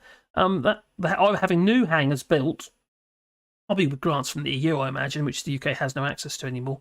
And putting solar panels on them. And we're talking about 100 panels, if not more than that. A lot of panels anyway on these roofs, huge roofs. And even lot of supermarkets doing covered parking. And what they're using for the roof, for the shade, they're using solar panels, such as the Lidl's. That video I did when I was going around the store in Lidl's in San Juan, but that didn't have any covered parking back then. It has now, and it's solar panels. They pop them up all over the place. So you're talking about almost like self-consumption. So that you're having, instead of having like one power station in one place and loads of cables coming out, you've got all these, grid feed, these feeds, to balance the power across the country. It makes a lot more sense to me. Lightning Rod says you cannot vote your debt away. Nice try though. And the rates are rising. Oh, you talk about the interest rates are rising again. Well, we know the Bank of England is going to be putting interest rates up, or are you talking about the inflation? One company spent 30k. Check. I will do that. Anyway, I think I really need to make a move. I thank everybody for joining me. Just burn cat litter. What? Why? That'd be stinky. Order 40. I don't have to vote. I'm ordering a 400 watt panel for my old Betty. Your boat. I saw a picture of your boat on Twitter. Was it on Twitter or was it on Facebook? I can't remember now. Betty the boat over the winter. I need to be self-sufficient as soon as possible. Do it, buddy. 400 watt panel. That should do quite well, shouldn't it? I take it you're running it onto batteries, I imagine, for the night times, which would make a huge amount of sense. The birds, says Dave. Norway tried and failed to give Finland a mountain for what? A mountain for its 100th birthday. A mountain. Oh dear. But better to export surplus to the grid than burn it off. No, it depends on your feedback tariff. Now, I don't know what it's like with you, Arcatrainer, but here in France, the feedback tariffs here are a little bit strange, if you ask me. Now, our solar panels are on the ground. If we do the feedback tariff, we'll get about 16 to 17 centimes per kilowatt hour, which is very low. If I decide to put my solar panels on the roof, as in on top of the tiles, we get, I think it was about 26 to 27 centimes per kilowatt hour. And but if we put it in the roof, in other words, the tiles but up against the actual panel, we get 32, 33, which is more than what they sell the stuff for. Yeah, centimes per kilowatt hour. It's obviously highly subsidised, but still power, isn't it? In some ways, I understand, because obviously the reason why I'm on the ground is if I want to move it, I can. Also, I can maintain it myself easily, and also with the land. And I don't like the idea of it being on my roof because we've got these old Romany type tiles, and yeah, I don't want to be a bit unbroken tiles, so it wouldn't be a good idea. It would be very difficult to seal the roof with them on. So yeah, but yeah, it's just madness. So feed in towers for us, I don't think it would work unless I put them on the roof, and then we'd have to get someone to install it to get all the benefit of it, which I don't want to do. No, because then it's kind of losing the plot. Then, you know, I've got to spend 20 grand on a project to do it, and it's kind of spend 14,000 minimum to get 2,500. But anyway, so you've got to spend these things. People ain't got that amount of money, Suzanne, are they? So people think if power goes out, they can use solar and keep the surf and the web, but the web services will be out. No, you're 100% right, Lightning Rod. Because it's not just going to be obviously your home, is it? It's going to be everything else that's, you know, that requires that power, whether it be even mobile services. Everything will be out. Unless they've got their own generators, which they haven't. Yeah, everything basically will be in darkness and silence. For 3 hours a day. Lovely, eh? Great. Maybe the UK will give Northern Ireland back to Ireland on the 6th of December 2022 for its 100th birthday. That's a joke. That's a lovely idea. That is. Well done. Oh yeah, don't forget to boop the old like button. Well, yeah. Pressing the button's not working. Oh no. Why isn't it working?